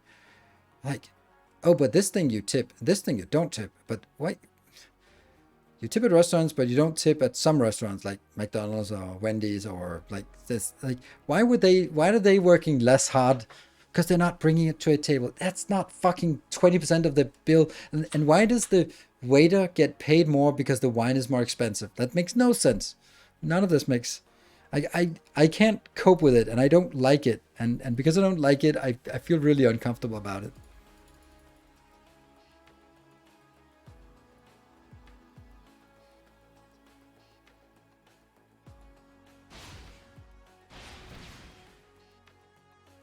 They're trying to find good food. Well, that might be a problem in Denmark. There's a lot of stuff.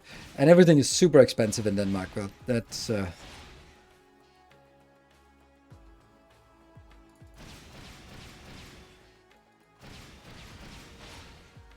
Yeah,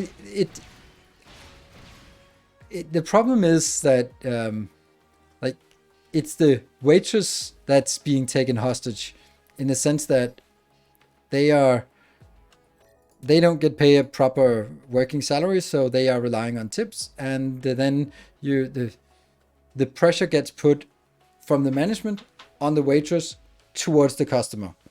And then you go like, well, if you're not tipping, then the waitress is basically not making any money, which is shit. But that's not your responsibility as a customer. That is the responsibility of the manager. They need to pay a fucking living wage. Quality pouring of wine? Yeah, sure, if it's a sommelier who's doing it, and you get a little story and stuff like that. But if it's just bringing the wine, then why does it take more effort? So, and also like the tip should be like, oh, I like this, tipping. But otherwise you paid the cost of it. And at least in Denmark, the tip is included. But they still try to make you tip at every time. And when I go to a restaurant, I don't tip. It's very, very rare. It has to be really exceptional. And even then, sure, I mean, it's really exceptional. That's the reason why I'm coming here. I come here because it is exceptionally good. I don't go to restaurants often, but I go to the ones that I know are really good. And I also expect them to be good. That's why they cost what they cost. So.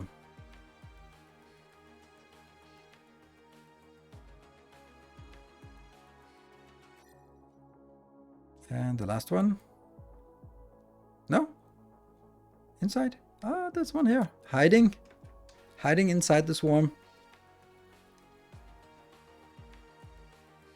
When I was in, I would round up to the nearest euro if using cash, no tips otherwise. Yeah. Oh, it's very bright in here.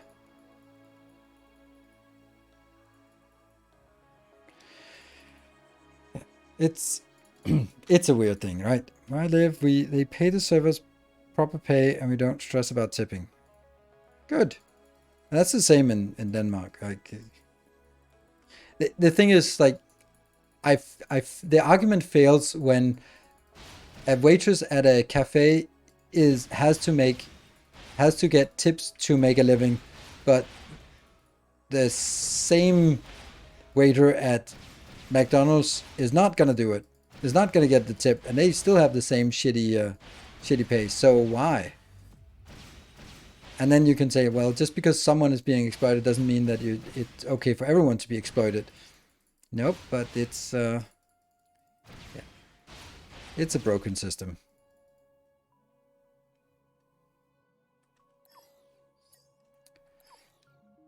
And I just stress out a lot about it, to be perfectly honest. And therefore, I really don't like. Oh, that's actually not that one. That's Stonefist.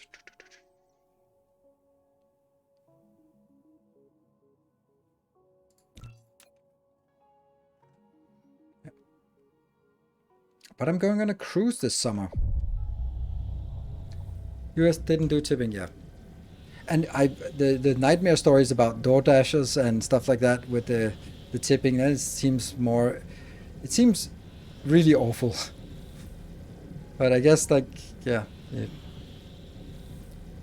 I think the convenience, and then that convenience means that some idiot is holding your food ransom for an extra tip. And there's like, yeah, okay, so much for that convenience.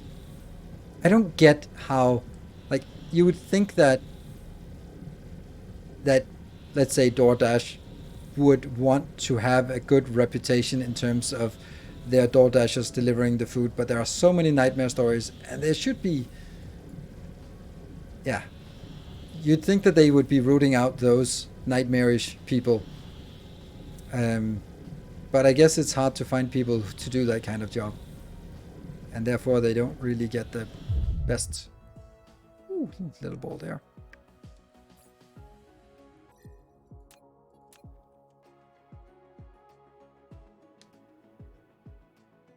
You will see service included, but tips are always welcome. They're always welcome, yes. I did that once for a takeout order where they did nothing, and I picked up the food from the front door, and that's just scoffing at Tim and said, "Really? Yes, really. You didn't." He said, "Yeah." It's broken because the problem is that then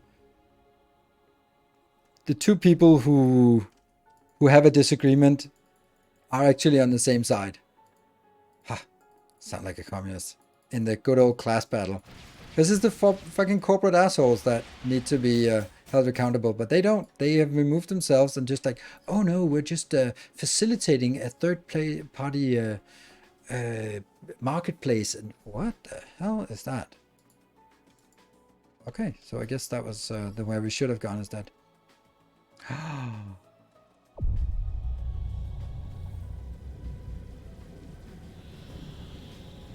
The entitled mentality of people have gotten out of hand. Yes, but it's the... I don't... Okay, so the problem is, like, is it entitled to want a living salary for a full-time job? No, that's not entitled. The problem is that the entitlement, which is completely reasonable, is directed at the customer and not at the person who keeps you underpaid. And that is the greatest trick the devil ever pulled. That is the essential mechanism of the modern capitalist society. Is the upper class, the elite is keeping the upper class from basically all classes in society are more concerned about the people below them advancing to their class than they are about fighting the ones higher up. And everyone is pushing the next level down. Like the argument when you see, like, you're like, oh, I'm a professional something. It's not reasonable that a waitress at McDonald's should make a living wage, should make as much as I do, or a teacher should make as much. Like, yes, it is.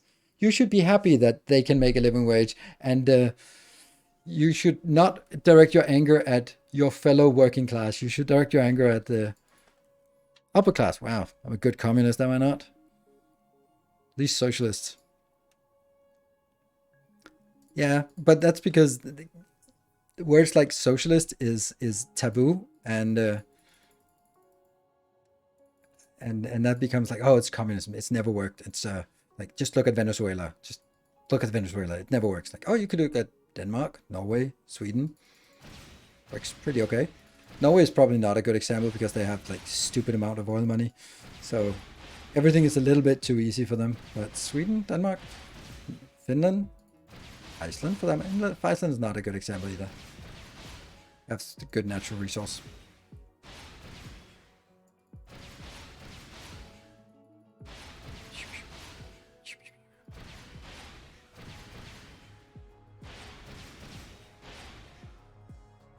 Look at me clearing biters with bad latency.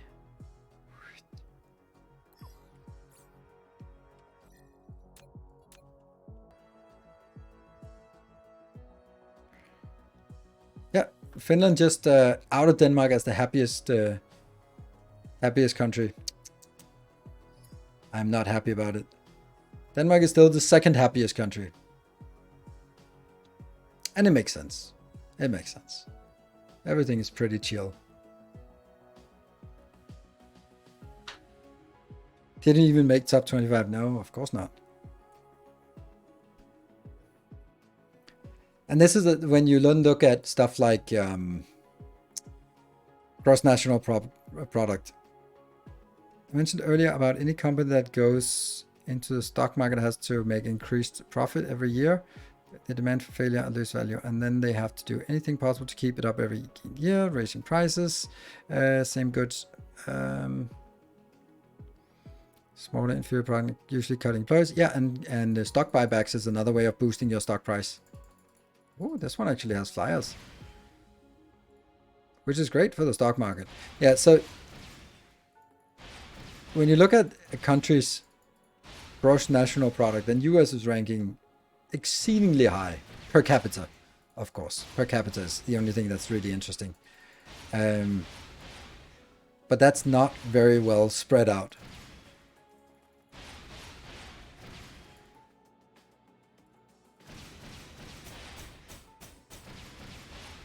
Feels a little bit sluggish, but that's probably because we're running at half frames, and that's why things feel like they're getting shut down pretty slowly here.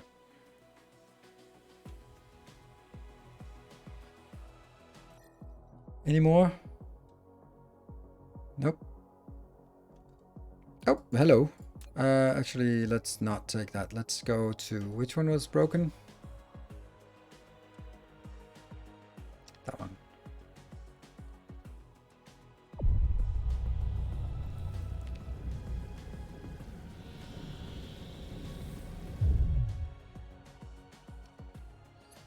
Oops, and enable this, and there. Shoot him up.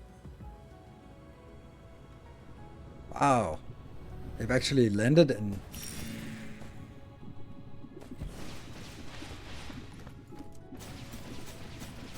How have they landed on this planet? Oh, right, because I never secured this planet. Ah, of course I didn't, because this one was the farm, and I never built anything on this one. I was just like, whatever, cleared out the farm, done.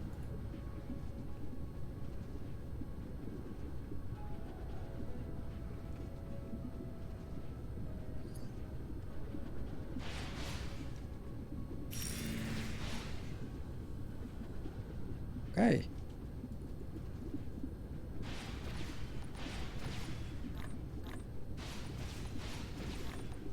Even the lasers are slow. I can dodge the lasers because they're so slow. Pew, pew. Maybe not lasers, but you know.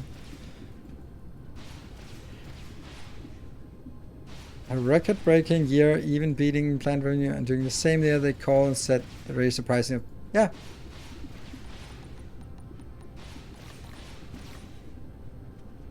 Oh my god, it fires slowly. Oh.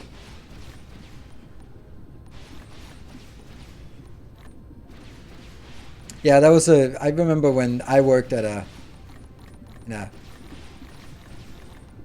a company on that was on the stock market, and it was really interesting because in Denmark you just don't shut up when the boss is talking shit. So why are they not engaging?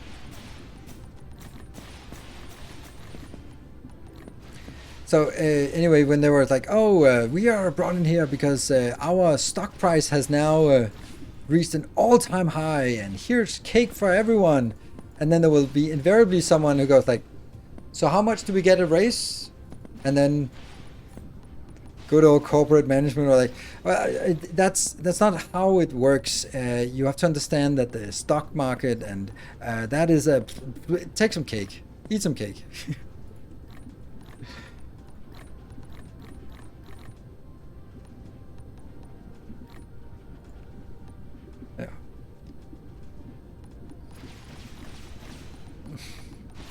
How much was your raise? Yeah. I mean, at that point, I was a senior manager, so I was getting stock options every year, which is the whole reason why I could get out of it and sort of have a little bit of a buffer to go into this this rather say risky endeavor. So. Not you personally, but the executive, yeah. The executive, the thing is, like, the executives were not really, they were not getting, like, a massive payment in, they were getting a good pay compared to, it was Denmark, but I think that this was the best performing, the best rated CEO in Denmark for one of the most profitable, one of the largest companies in Denmark, like top 3 largest companies, definitely most profitable, and he was making about €3.5 million a year, which by CEO standards for a company that employs 80,000 people and is record profitable is nothing. But you know, still really well paid, but not like US executives well paid. You should buy stocks of your company yourself if you don't get them as part of compensation. To get a raise from stock, yeah, that's a really expensive. That's you can do that if you have a lot of disposable income, but it's yeah. I honestly wouldn't recommend that as like I would say that the company could do it by saying we give stock options to people. Like you can buy stocks, and even in a depending on sort of legislation and stuff, even at a backdated price, or you can get an option, and then when the option matures, you choose to exercise that option or not. That's basically golden handcuffs. I don't know why companies not all companies do that, because it's such a good motivation. Like for me in this company, there was 3 years of vesting for the stocks. So at any given time, because I got more options every year, then it was always like, oh, but if I just stay 3 years, then these stocks will get vested. But then next year you get more, and they go like, well, that's also a lot of money. So of course, if you get to a point where the stock price is flattening, then those 3-year-old stock options are not really worth buying in backdated. You could just buy some new stocks. But when you can go and buy a stock and just like, okay, I can buy it at a price 3 years ago and sell it immediately and just turn a profit like that. That's really attractive.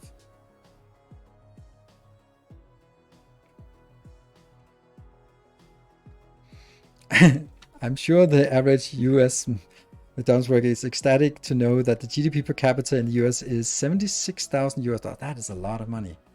That is a lot. That's a really big number. And that's why averages are pretty shit. I saw the best. I've always been sort of looking at examples of why average is such a shitty metric. And I heard a really good explanation of why you can't use, or not explain, but examples of why an average doesn't work. The average US president has 2 criminal indictments. A little more, actually.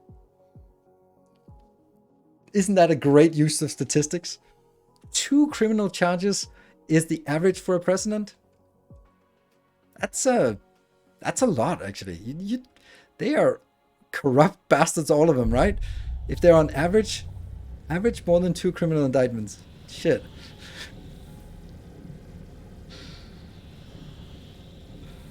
So, yeah, maybe the median is sometimes good to say the average is, and the median is something.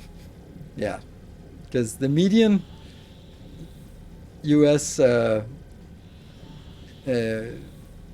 like income is scary low compared to what you'd think it is. Yeah.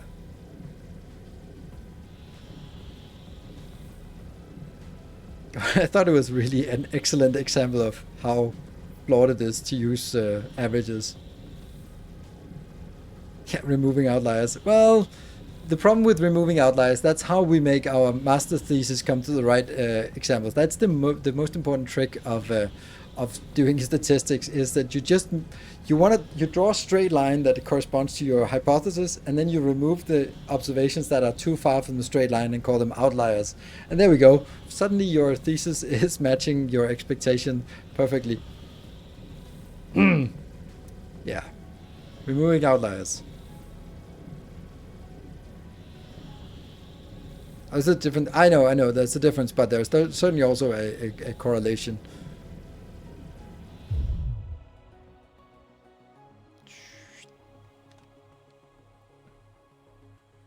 Mode is what does that mean?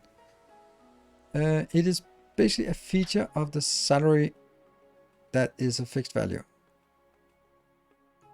Saying that unless you do it, there's no expectations to raise for a raise tied to stock price for your company.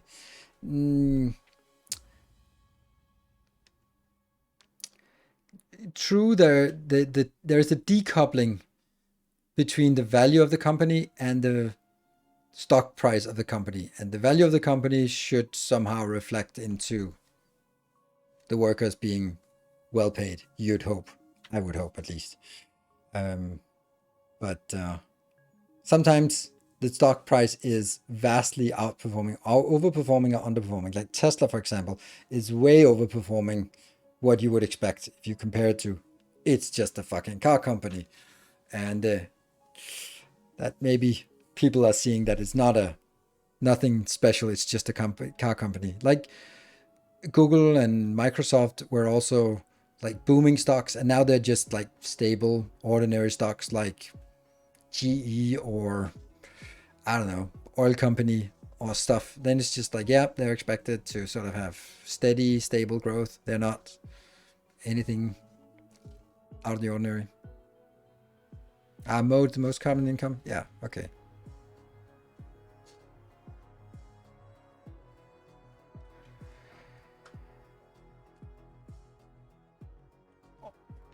Yeah. Yeah, all of them are fine, I think. I think that there's also a value in seeing the average versus the median versus the mode, so that you can sort of see that, okay, if the average is far from the median, that means someone is pulling far ahead. Like there's another good example of it can go both with sex or with friendships. So let's try it with friends. Like most people have friends who have more friends than themselves, which doesn't make sense, except it does make sense, because there will be some people who have hundreds of friends, but most people will have a couple of friends. But if the person who has hundreds of friends will more likely be one of your friends as well, and therefore you will look at your friend group and go like, why do they all have more friends than I do? Or at least some of them, why do they? But that's just how nature works. It's a sampling bias. There'll be some who will have a lot more friends, and they're likely to be friends with you, while the person who has one friend is not likely to be friends with you. And if you have one friend, it's likely that it's someone who has more than one friend. So there will be a few who have hundreds of friends who go like, it's weird that all my friends, they kind of only have me and a couple of others, but woo, I have hundreds. So yeah. And that also goes for sex. It's the same thing. It's also like there will be some who are pulling the average quite far in the other direction, and they will sort of seem like if those are the ones you encounter, you will think that, this is the norm. No, it's because they're more likely, in your sampling bias, you're more likely to be friends with someone who has more friends because they literally have more friends. So it's that's also an interesting sort of anomaly, and something you can it is some kind of way that statistics can actually make you feel better about your life. Wouldn't have expected that, would you? Because usually statistics makes you feel miserable, but in this case, actually, you can say that that if you feel that your friends are more successful than you, or more sort of extroverted than you are, then that's probably correct. Because of pregnancy, the average number of skeletons inside of a person is more than one. Yes, and the average number of arms on a person is less than 2. Like that's a good easy way to explain the difference between medians and averages. Average number of skeletons inside of a person. That's good. Yeah. It's starting to look like a sphere that you can kind of decipher what's going on with this one. Yeah. Most common value within a set of values. Yeah. But I don't think mode is particularly relevant in this case. Like, you'd risk that the mode would be an outlier. Like, average income, 0. There might be a lot of people who report 0 income, and that's not really what you're looking for in your statistic. You want to find out sort of rich or poor, but not. There's just a lot of people who reported 0 income. It probably would be 0. Exactly. So you'd of course make brackets and then divide it there and then make it into something makes sense. But yeah. Or it'll be some random something that is a like I don't know, 100,000 or 50,000, like some round number that is like really achievable. Like, for example, if you look at the Bitcoin value, the fact that it goes like 10,000 up, 10,000 up, 10,000 down, 10,000 up is kind of an indication that it's really a speculative asset and not because of its inherent value, because it kind of goes like, ooh, to the moon, which means that it just hovered really well around 69,000, and I bet that's because a lot of people had set up that they were going to sell when it hit 69,420, and that was the sell, and therefore it fluctuated around that for a while. Do 15 outliers for the GD count will probably go away. Yeah, there's a lot of tricks to do it in terms of statistics. Yeah. What's so special about it? It's just an internet meme, right? Nothing. But the people who invest in crypto would also be people who thought that would be funny. The Elon Musk kind of people.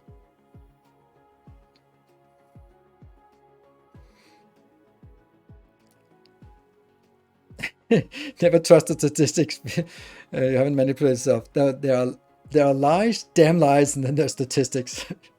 I don't know where that's from, but it's also a famous quote. Statistics, it's such a funny concept, right? I think it's funny because I have the sense of humor of a 15-year-old. Yeah, I know. That's a lot of crypto bros probably mentally stunted at that age. So 69.480 statistics is made up on the spot. Yes. It's like, are you sure? I thought it was higher. I've heard it as higher. Yeah. When you hear someone just throwing out random numbers. I remember I think, but there's also like a level of misunderstanding about statistics in a long time ago. I remember some culture minister in Denmark was asked about like the attendance on public libraries or some silly thing, and of course it was just a random interview, but it only became a meme before that was a thing because of the answer, where the answer that was like, oh, if 35% of women are using the library and 35% of the men are using the library, then if then 70% of the population is using it, that's pretty good. I don't think there's a problem.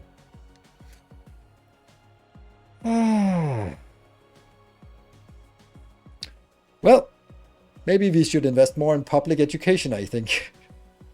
That's unfortunately a classic thing when it comes to statistics.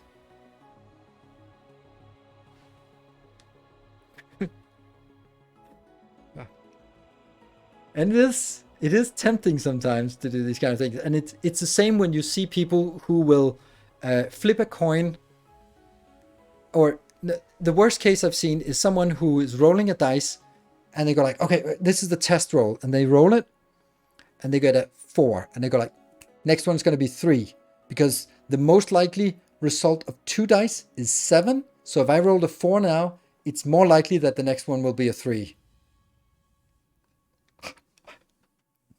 That shows an extreme lack of understanding. And it's where do you get started on that? Or flipping a coin until you get 3 of something in a row and then go like, well, now it must be more likely that it'll flip because it will even out to averages. Put them on a craps table. No, but this is the reason why casinos make money. They don't, even when things are fair in a casino, they will make money because people are fucking idiots. Yeah, Monty Hall problem is a bit more complex to understand because it's more unsure. Yeah, I still stumble on the Monty Hall problem. I know the answer, but I don't like it. And I can get it, I can work my way to it, but it still annoys me.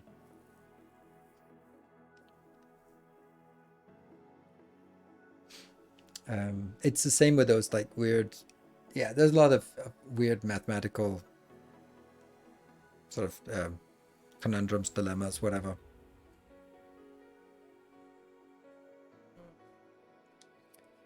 It's an interesting conspiracy theory that major investors of education in US is lotteries, and for some reason they don't teach probability theory in school. Yeah, well,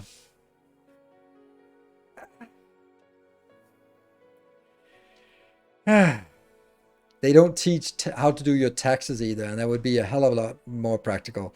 I'm also telling my kids that the stuff that in math that would be really useful is getting sort of a sense of probability and a sense of statistics and the ability to do basic math. That's important. But humans are generally not very good at probabilities. Humans generally tend to go like, it's either never gonna happen or it's 50-50. For humans, there's no difference between a 1% and a 1 in 100 and a 1 in a million chance. They're functionally the same.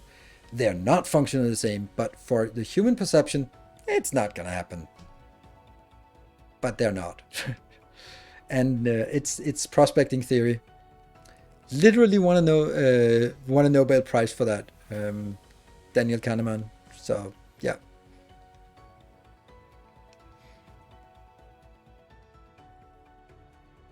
Yeah, so it's a 1 in 1 million chance happens 9 times out of 10. That's the Pratchett. Yeah, Pratchett it's good. Profound. But it is actually like, this is why like people equate things that are not likely to happen with each other. And can be afraid of, I don't know, arbitrary things like sharks. Oh, the chance of being... Well, more people are killed by falling coconuts than by sharks. But you don't go fearing coconuts, do you? They're also pretty unlikely to happen when you're living in Denmark. Well, there are technically sharks, but baby sharks. Did a recent epic vid about 37. Because basic sense of probability. Oh, okay. Yeah, I saw the thumbnail about why is this number everywhere. There's a good, I don't know, I haven't watched it, but there's a good trick if you want to sort of manipulate people. And then you go like, think about a random number between 1 and 100. It has to be an odd number. More than 10. Make it more than 10. It should be both numbers, both digits should be odd numbers. Most people will choose 37, and because that is the most odd numbered number of 2 digits. And you can just guess and you'll miss half the time, but the other time you go like, oh, wow, how did you guess that? Well, first of all, it's not 100 numbers, it's 50, and there's 45 numbers. And then I guided you into only the odd numbered. So then you actually don't have as many choices. I don't know how many there actually are. I would guess like 20 numbers or something, but 37 is really good. Yeah.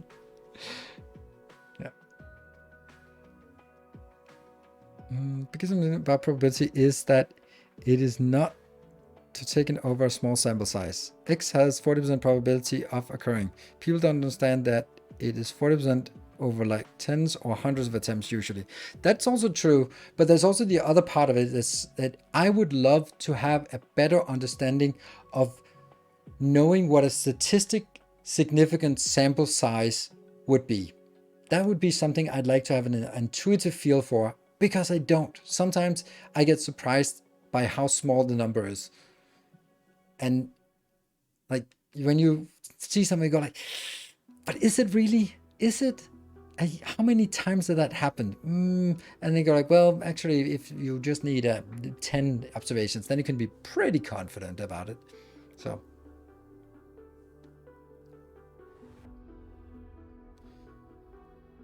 I feel like a bad job on probability mentality would be the guy who hands out lotto winnings.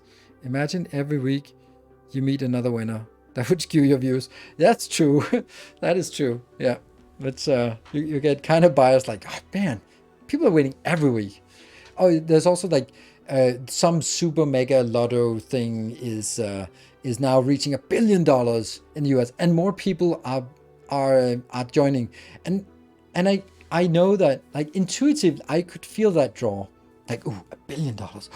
Ooh, imagine if, but like, it doesn't matter if you win $100 million or $1 billion. It doesn't fucking matter. You cannot spend the money in a lifetime. So winning $100 million, nah, I don't like my odds. But $1 billion, like, no, now I like the odds. Now I like them. That's what makes me want to play. It is.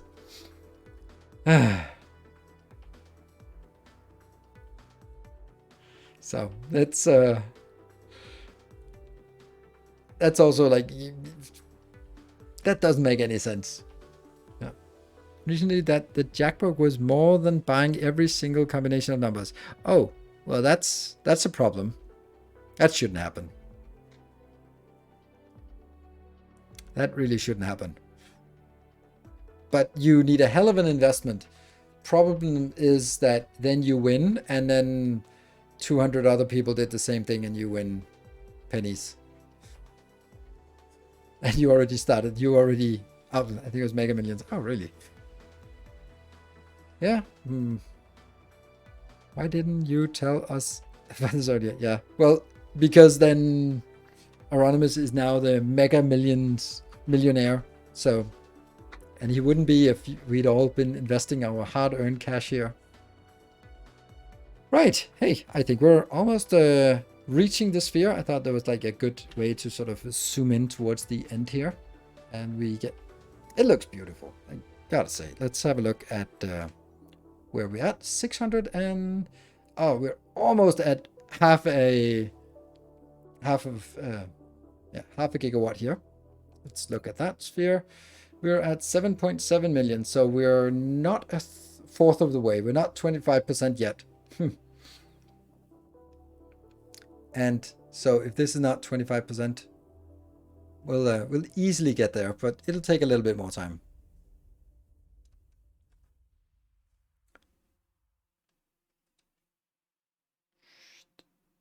There. Let's actually aim for that location. There you go. The expected value is higher between total price being 100 millions and $1 billion. Of course, but is it what changes for you? And that's again the point is that your chance of winning is 0.0000001, but now you just remove 1 0. Is that what makes it worth it suddenly? I mean, Richard and Elon and Jeff combined rich. I'd keep the money I need to make my dreams come true, and the rest will be donated and given away. That's the proverb. The shroud has no pockets. The shroud?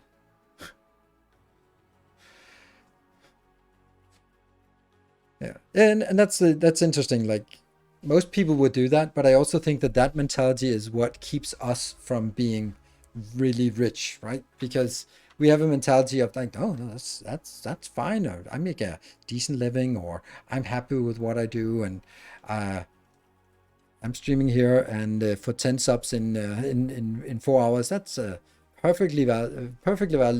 But if that's not a billionaire mentality, it's not even a millionaire mentality. You'd have to be out there on the grind, doing what needs to be done to farm it up all the time, and that's just a different mentality. And that's why the people who are so filthy rich, they don't go like, I'm so fucking rich, I don't need anymore. But they go like, let me build a clock to outlast civilization in the mountain in Texas, because why not? Like, money changes people? Yeah. Ah, the garment you wear when dead. Ah, right, okay.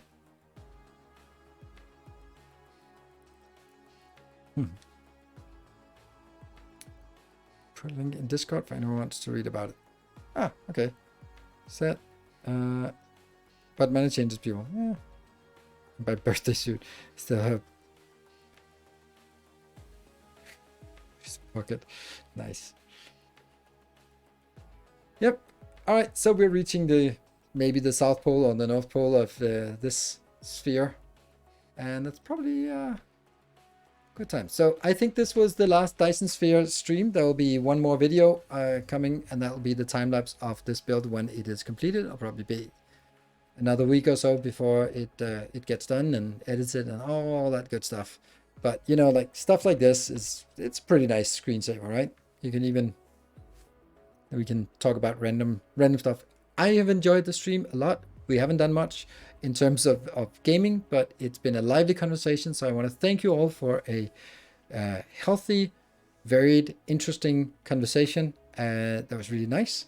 Let's do that some more while we have time during our gaming sessions. I thoroughly enjoyed it, and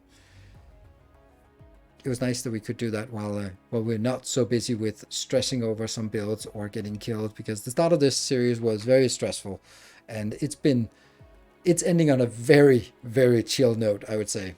This is definitely a very chill way of ending the stream or ending this series. It's not completed, but it will be completed.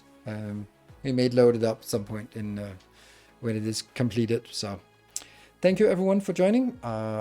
That's Epic DSP stream. Enjoyed the past 3.5 months. While lastly, looking forward to the next update. Yeah, but don't leave the channel just yet. You can see that already. Seeing some cancellations on Patreon, which obviously sucks. But as soon as I announced that DSP might be ending, so there will be other stuff. Captain of Industry, Valheim, Final Factory, Dyson, more Dyson Sphere, Factorio, Satisfactory. That's tons of more stuff. Elden Ring. So thank you all for joining and supporting this lovely the series. It's been super amazing. Crazy how December went, and then we should have landed it nicely. So thank you very much. Don't worry about it, Summer God. I really appreciate all of the support. That's been super amazing, and it's totally okay if for anyone to just support for a limited period of time. I did not want to call you out. I can see that there are many more, so it is expected, and I really appreciate all of the support. So thank you everyone. Good night, take care, and I'll see you on Wednesday for June Spice Wars and Captain Industry on Thursday. Good night.